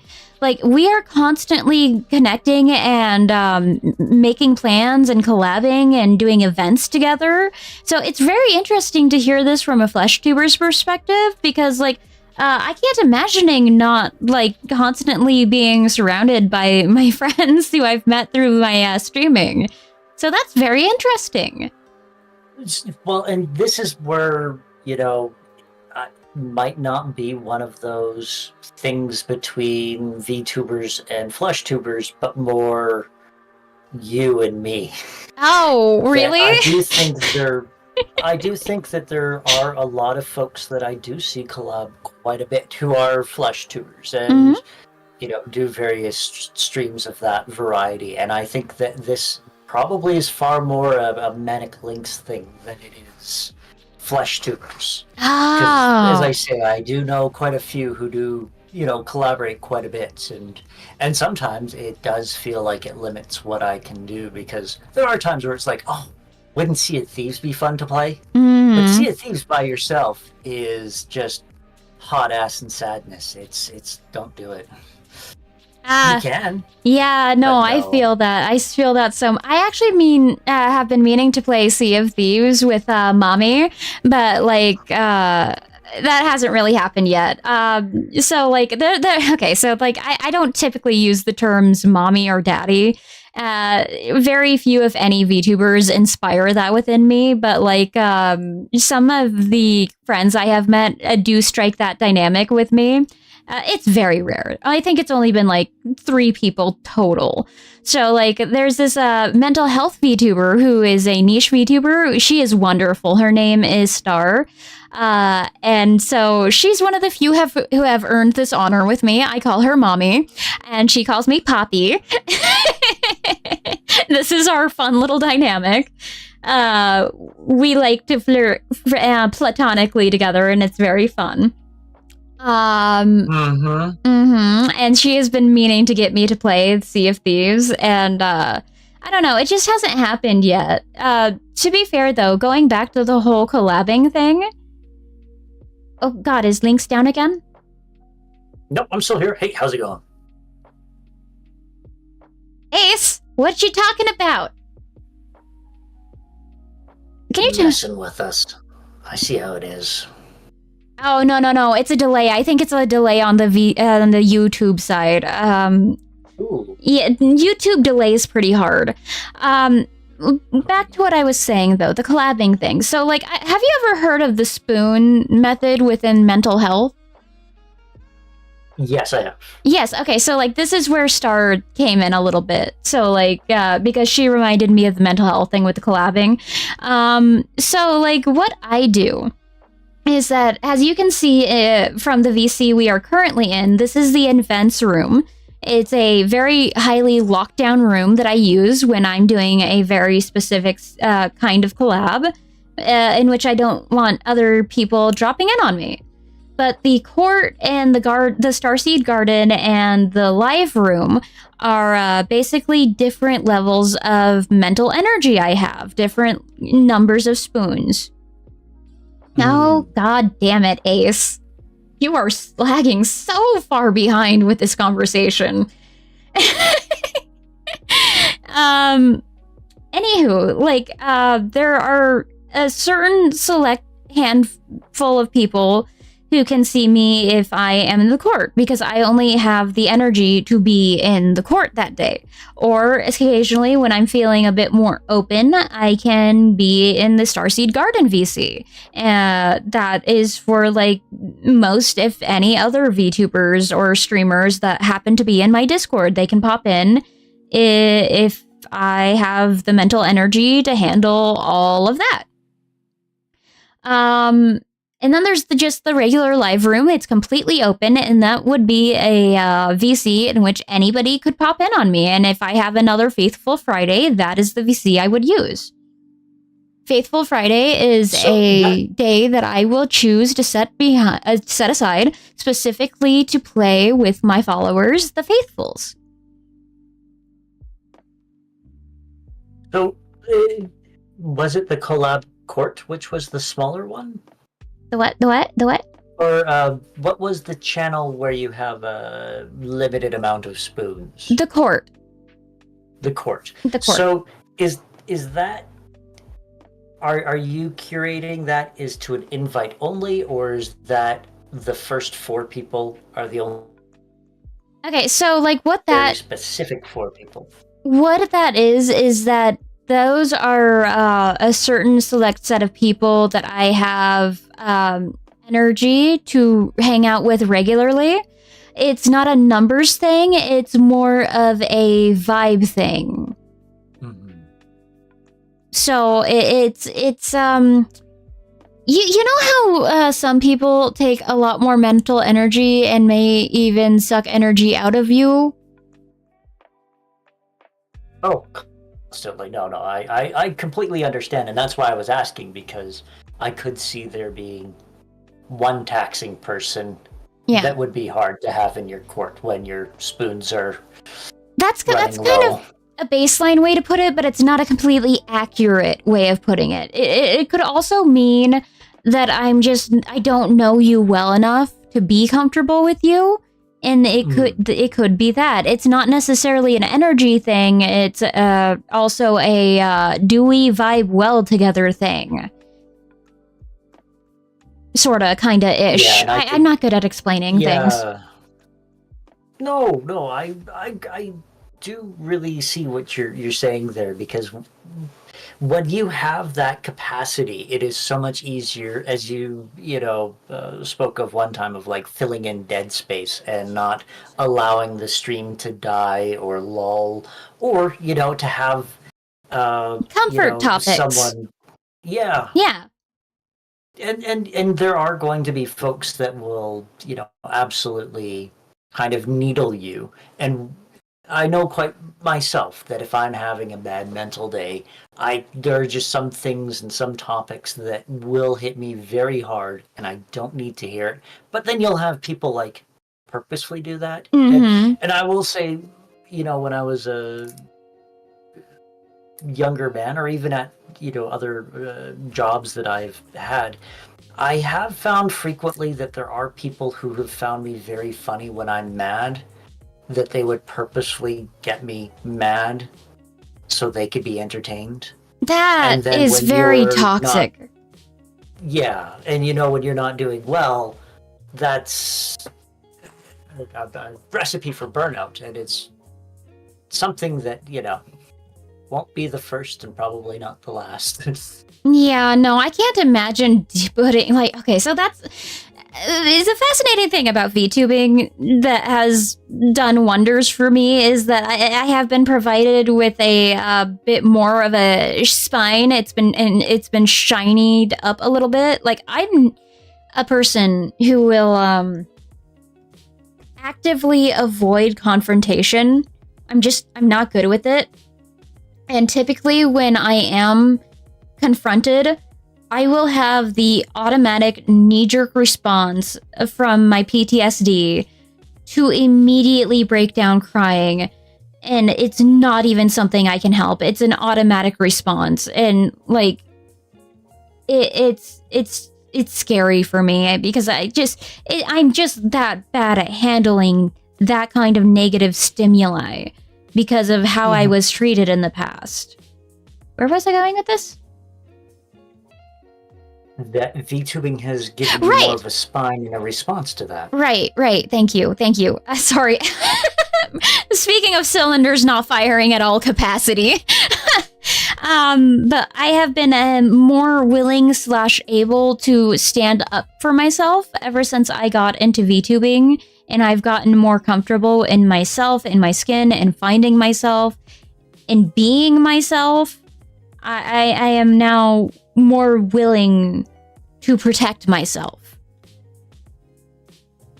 It sounds almost transformative for you in a lot of respects. I wonder how many other people would see help in assistance with, mental health or the like with VTubing, as you're kind of explaining and perhaps even showing in some regard here. Yeah, no, this is something that me and old friend Krana, she is a mushroom VTuber. She's very adorable. Have talked about briefly, and it definitely can be seen as a rather therapeutic thing. No, I won't lie. There are some parts of streaming that I have found in the same breadth of being helpful, is how you things, or perhaps what you're doing too. The spoons thing though, it hits hard in the heart, because I can't comment on how many times where it feels, and it's going to be one of those things that's hard for folks who might not stream to understand, but at the end of a long stream, it's tiring. And it's so hard to explain that working at a place where you're moving tens of thousands of pounds hour shift can feel just as draining as a 7-hour stream of where you're talking excitedly into the void by yourself. Mm-hmm. But, you know, you have the camera and the light and you're responding to people and playing a game and your brain's going 12 different directions. And you're also not wanting any lulls because it's, you know, it's something that sometimes feels like it kills the streams of when it gets quiet and nothing's happening. And, you know, you want to kind of converse and keep things light and moving. And yeah, and then at the end of that, it's like, oh, Okay, so I just want there's to lie on the ground and weep. So there's actually two things with that. First of all, yes, streams are highly, highly mentally exhausting. And it's actually not a very dissimilar experience with ASMR I have found, because like me starting to dabble in that has been very eye-opening. You wouldn't believe it, but like your vocal cords are a muscle. And like the first time I went into, like, I threw myself into a villainous monologue. It's the one I sent you. I'm sure you'll watch it later and you'll understand what I mean. But like I threw myself very heavily into that, and my throat was all fucked up for the next 3 days. And like you wouldn't believe it, but like yes, no, mentally, like in even parts of your body that you wouldn't think, it can be very, very rough and exhausting, and you don't know any better because you've never done it, you know? Oh, no, that one I feel deep in the soul because especially when, of the games that I do, Nancy Drew has been one that I've loved infinitely.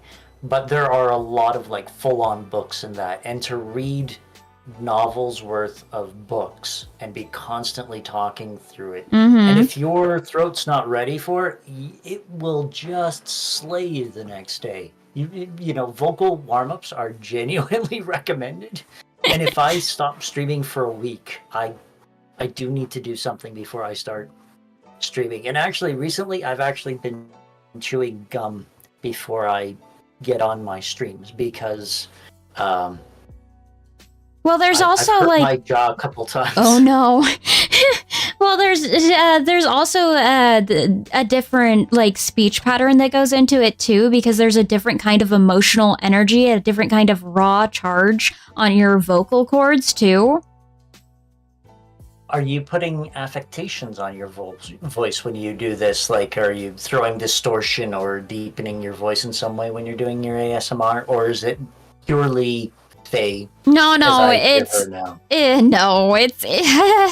it's I don't know. I'm not a very good judge of my own voice, but I would say that it's probably significantly altered. I think it's probably a bit deeper, but I also like put a lot of raw emotion into it. I mean, like, it was my first attempt, so like I don't know exactly how well I did, but like I look forward to your honest feedback. I'm not gonna grow if people don't give me honesty. So like, yeah, let me know. But yes, I did put a lot of energy and a lot of strain on my cords, yes. Well, then I promise I will give my honest opinion about it. Because I'm with you. That's one of the worst things is like you do something and then you ask somebody and they go, that was good. No, I've gotten... Yeah, but... See, the trouble is that I've showed it to my friends who know me very well, and they're all very sweet people, but I'm just a little worried that they're maybe a little too sweet. Because they were all very enthusiastic, but it's hard to tell, you know? No, absolutely. And sometimes when it's so nice, you almost want something slightly negative that you at least know what direction you could improve in. Well, but when you get no feedback, it's one of those like, oh no. It's not even necessarily like that, but it's just like, I don't know. This might give me a bit of an ego.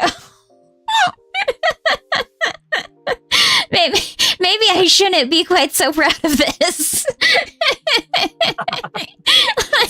I'm incredible. I can't believe that people are bowing before my feet and worshiping me like the god that I am. I mean, it's not quite to that level, goddamn. But no, like I'm actually really excited about it, though. I think I do villainous unexpectedly well, and it's just such a different vibe from what I'm used to projecting, you know. But yeah, no, going back to what I was saying earlier, there were two things I wanted to say about your comment. The other one is that sometimes for a streamer, I have personally felt that there is little else more agonizing than a dead chat without anything to help you fill the void. Because sometimes, like, people aren't very good at talking to themselves, which is essentially what streaming kind of is sometimes. And I'm not very good at talking to myself.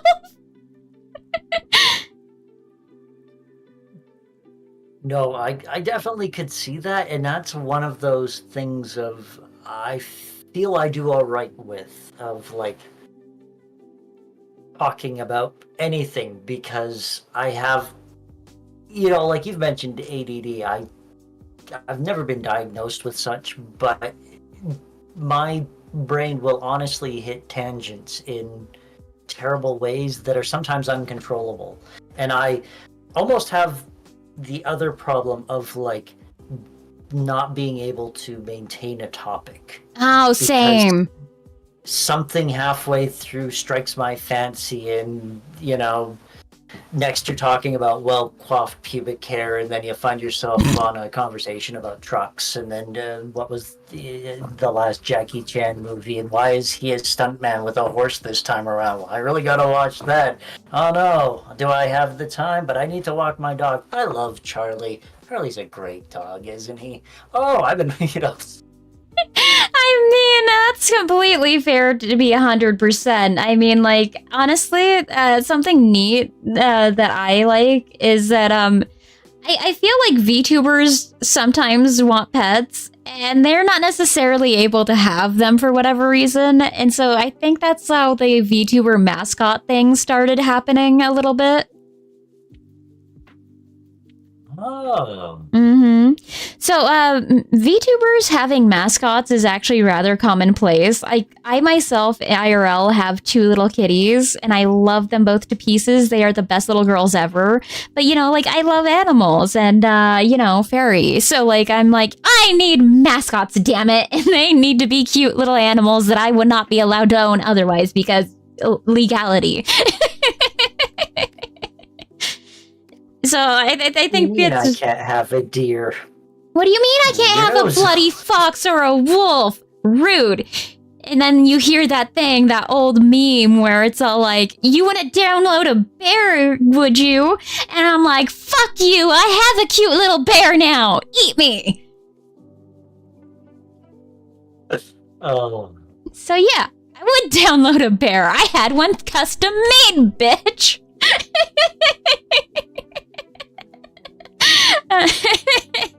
So, like, honestly, I think all streamers should eventually somehow have a mascot of some sort. It is my roundabout way of saying it, because I think that animals are just fun. Speaking of ADDing hard.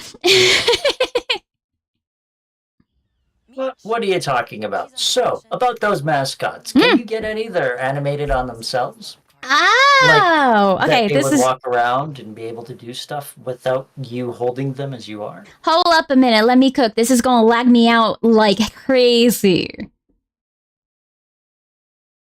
Oh no! Oh, Yeah. Look at that! Told Stop you. moving. Yep, I did. I told you it was gonna lag me out like crazy.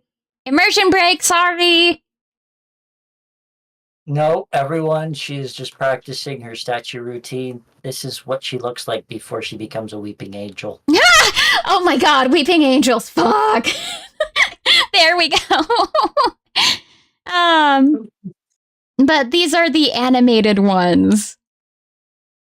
Oh, and you've not been able to use these because of the weird legging you've been suffering, or that leg just comes up when you load them? No, that just usually comes up the first time I load them, and if I don't load them in before I start my stream or when I'm on my starting screen, I don't bring them out because it's a long lag. It's a long lag because they do take up a little more space, a little more frame. They have frames per second type thing because of the ear twitching and the blinking. And I believe I don't remember which one of these has it, but one of them has like a little nose wiggle, and it's the cutest goddamn shit ever. Oh no, it's the mouth wiggle on the fox. It's a mouth wiggle. It's so fucking cute. But these are the light ones, and then we have. I'm gonna want to put the braid on for this. I remember this. The lag is also severe with the dark ones because it's a different frame rate issue. Fun times! Oh. But yeah, no, Ryu made all 6 of these. And I'm so happy. I'm so happy with these. They're so goddamn cute.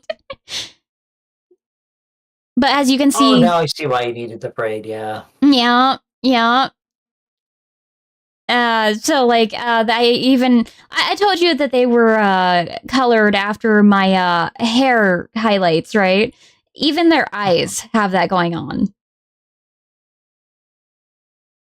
So, would you ever want a bird that would bird? fly around the screen?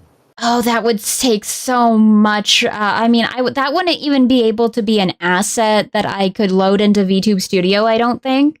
That would have to be more along the lines of a overlay. Like I would have to program it to, or sorry, me. I couldn't program shit. Are you kidding me? I don't have that skill set. I believe in you. Stop talking bad about you. You're sweet.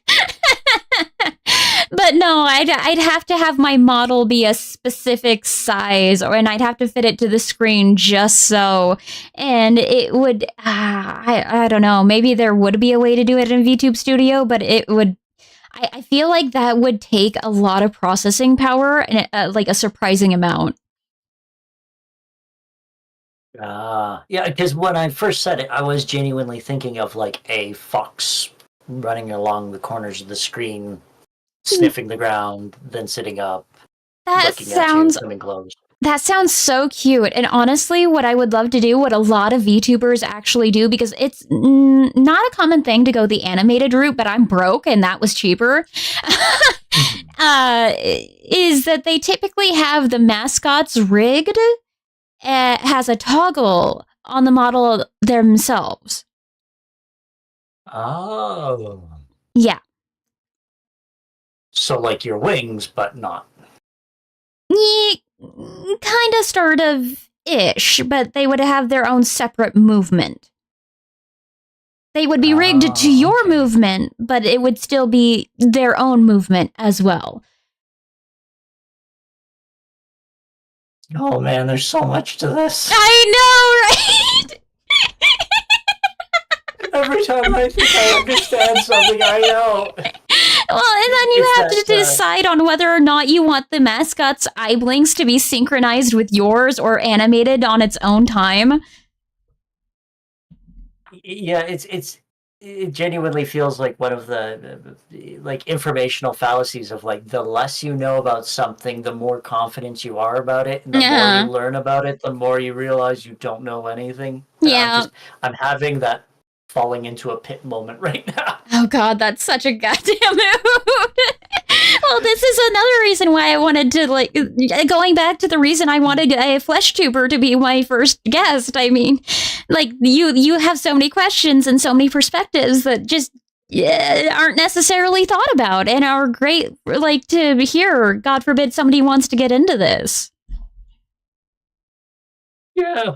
Oh, you sound like so broken. God damn.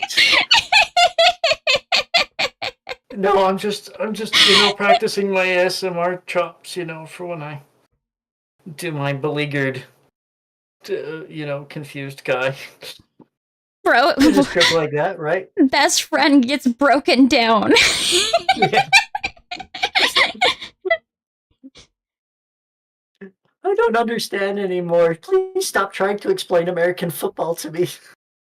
Oh my god, that would actually be low-key awesome. You should definitely do that. Like, just have a little mental breakdown ASMR. I think it'd be so fucking relatable that you would get so many views just based off of how relatable it was. Please, for the love of Christ, do this.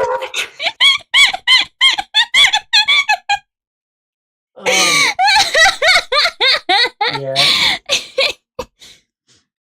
Oh my I'm god. gonna have to write that down because I've actually, the other one that kind of got me recently of like something that I thought would be very entertaining to do was angry yoga because I've started doing yoga, as a older gentleman and trying to, not seize and lock up into place. So there's this, beautiful resources online and YouTube, but they're all very soft, gentle ways of delivering the yoga. And it just, there's some times where my body goes like, oh, I wish they would just, bitch about something or swear at me or anything, But you're doing great. It's wonderful. And aren't we having a wonderful day today? Let's take a deep cleansing breath. No, how about take an angry breath? Yeah, no, I feel that in my soul. I really do. It's freaking amazing. I want to hear this mental breakdown ASMR over the whole sports thing so bad. I I sent it to you in a DM. Yeah, I think I'd have it right next. I think I could do it. I think you could do it. You did great ad-libbing. Honestly, you could probably just ad-lib that shit. Like, it doesn't have to be long. Oh, I told you how punny my name is, right?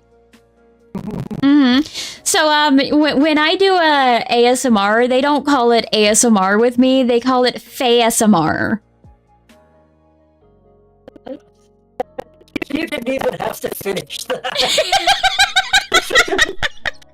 They don't even call it ASMR anymore. It's like, oh no. Yeah, I see where that's going. Well, and my follower name is also a pun based on the name, on my name, the Faithfuls. Faithful, yeah. And then I have a whole laundry list. That was a community effort, honestly. We came up with together. Oh fuck, how long have you been muted? God damn it. Okay, try again?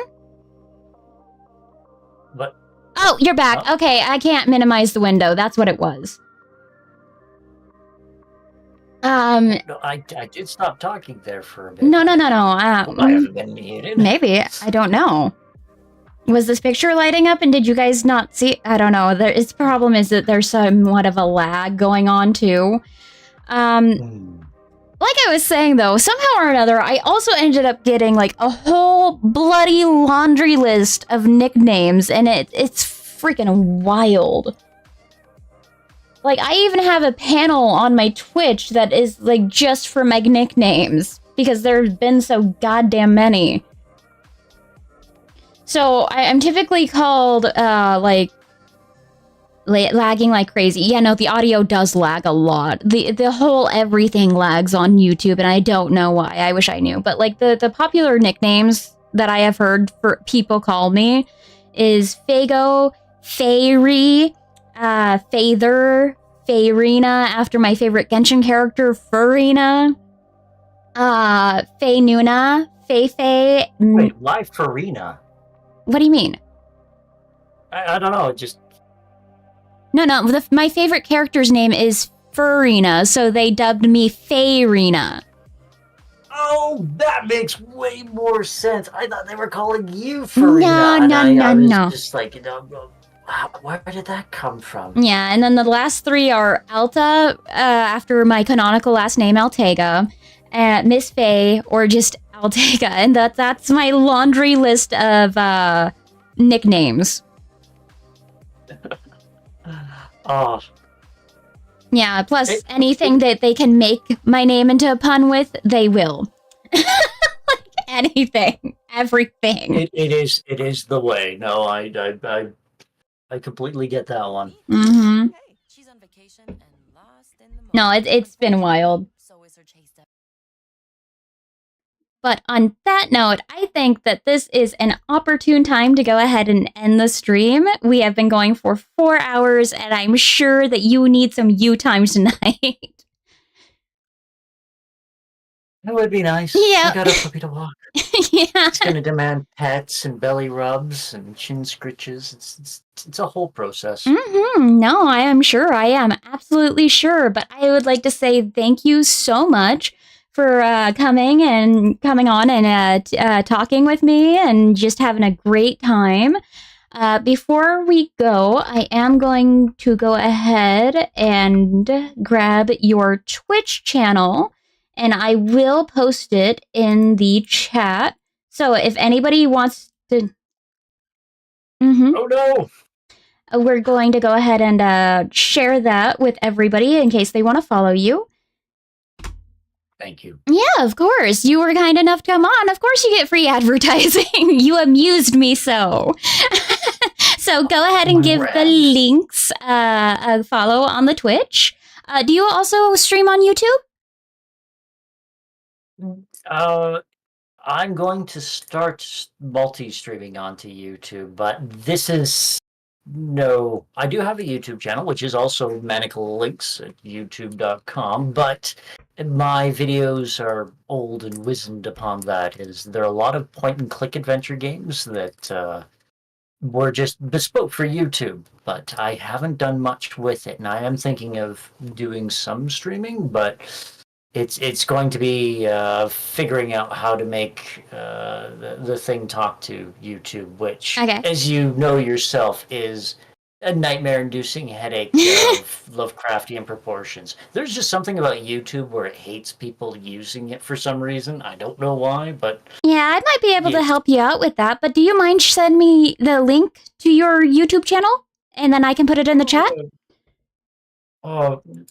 You ask hard questions. Do I? Is that a difficult one? Slightly. Oh, okay. Well, then we can just do the Twitch channel. Yeah. Okay, we'll just do that for now. And if any of you think that I myself have earned a follow as well, I would very much appreciate that. We are starting this content on YouTube regularly. I'm hoping to make it maybe a weekly, maybe a bi-weekly segment on this channel.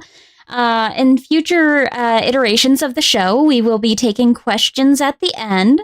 So I hope you guys all have a wonderful night, and I hope that you take care of yourselves. And thank you again so much for coming, Lynx.